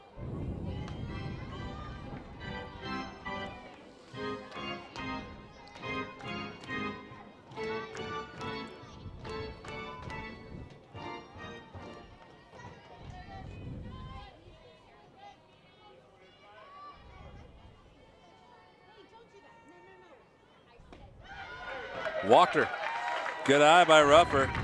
Yeah, Ruffer's first plate appearance of the day. She's walked. And she's about to be pinch run for by Tarr.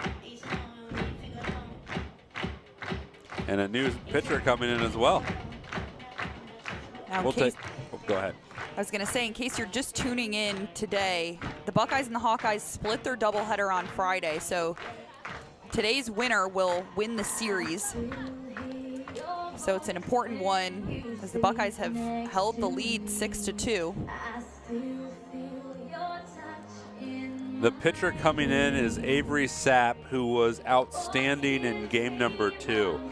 She's a junior, and she pitched 5 innings, 3 hits, only gave up a run, and was just completely dominant. So Tar will come in and pinch run for Rufford. And to the beats of one of the great college sports songs of Every Time We Touch by Cascada. It'll be Sapp's job to make sure that Ohio State does not touch home. She's a great person for the job, and like we said, the winner of today's game will win the series.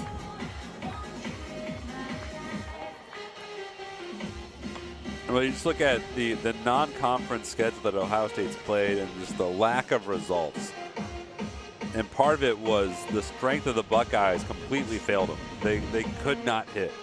Last weekend in Baton Rouge, very lackluster results as a team, and it was something that Corinne Kumar, when speaking with her, you could just feel the chagrin in her voice of how it was so far away from the effort she expects from Ohio State. This series has been much better. Yesterday notwithstanding, but the bats for Ohio State have definitely woken up, and the Buckeyes trying to hold on to a Big Ten series win to kick off not only their home stands of this season, this being their first home games, but their conference play as well. Parisian's last time up, she homered.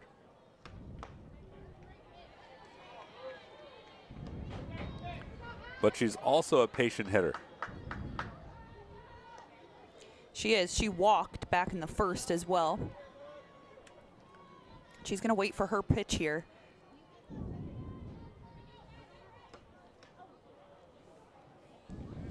And she'll make Avery have to throw it. Avery's dad, Damien, once played baseball in the Red Sox organization, native of Utah.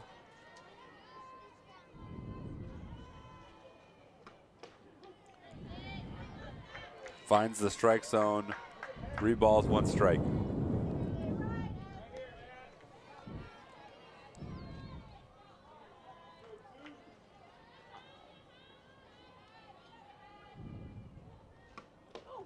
Almost got her. Second walk of the game by Parisian, and the bases are loaded for Wilhelm. Wilhelm, as we've said, another one of those selective batters. She's walked twice already today in the first and third. She's walked 4 times this series. Yeah, she's very selective. And Sapp started out with 3 straight balls against Parisian, and just threw another one here to Abby Wilhelm.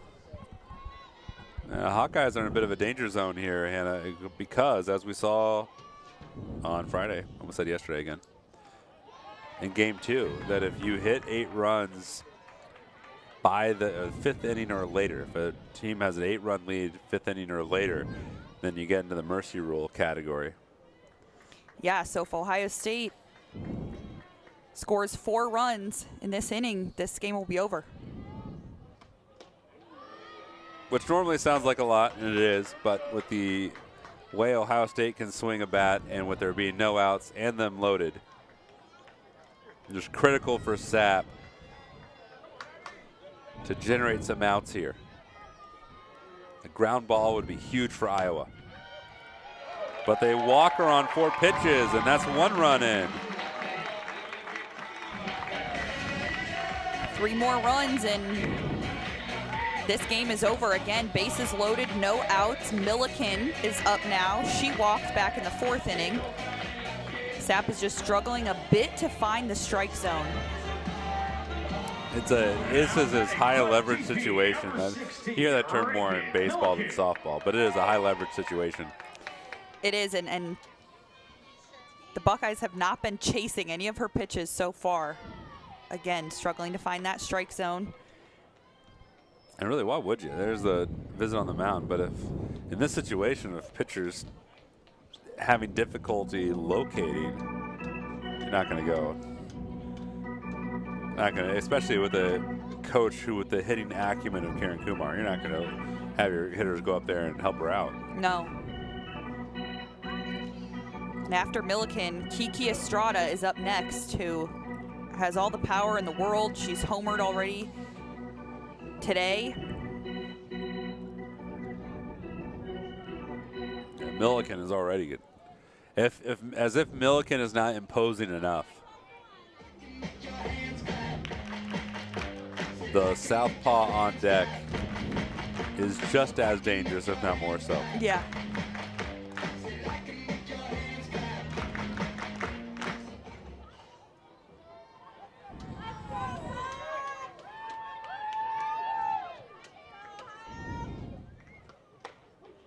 There's the strike by Sapp. After a meeting in the circle, she's able to regroup a bit. The 1-1 is flailed into left. That's at least two. Trying to go from first to third, and doing so is Wilhelm, and she'll hit the brakes. 2 runs in for the Buckeyes, and the winning run is on third. Like we said, it's that 8-run mercy rule. So if Ohio State puts one more in here, that'll be the game. Still no outs. And coming up, Kiki Estrada. And Ohio State's going to put in a pinch runner for Regan Milliken. That's Izzy Neal. And I think they're putting Neal in, who was the starter for most of the year in the outfield while Parisian was hurt. I think Neal's more in just spare the legs of Milliken and someone who can make, you can trust to have smart decisions on the base paths. Kiki Estrada, like we said, homered in the 3rd inning. She has 3 RBIs already today. And she flew out to left field in the 4th inning, but They're going to walk her.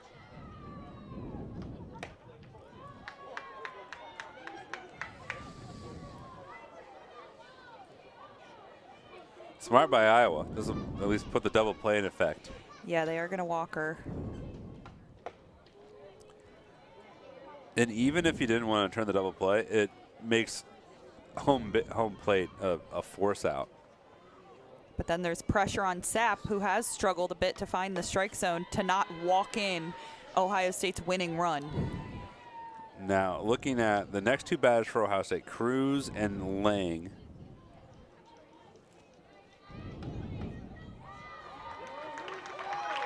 Not as patient a hitters as the ones before.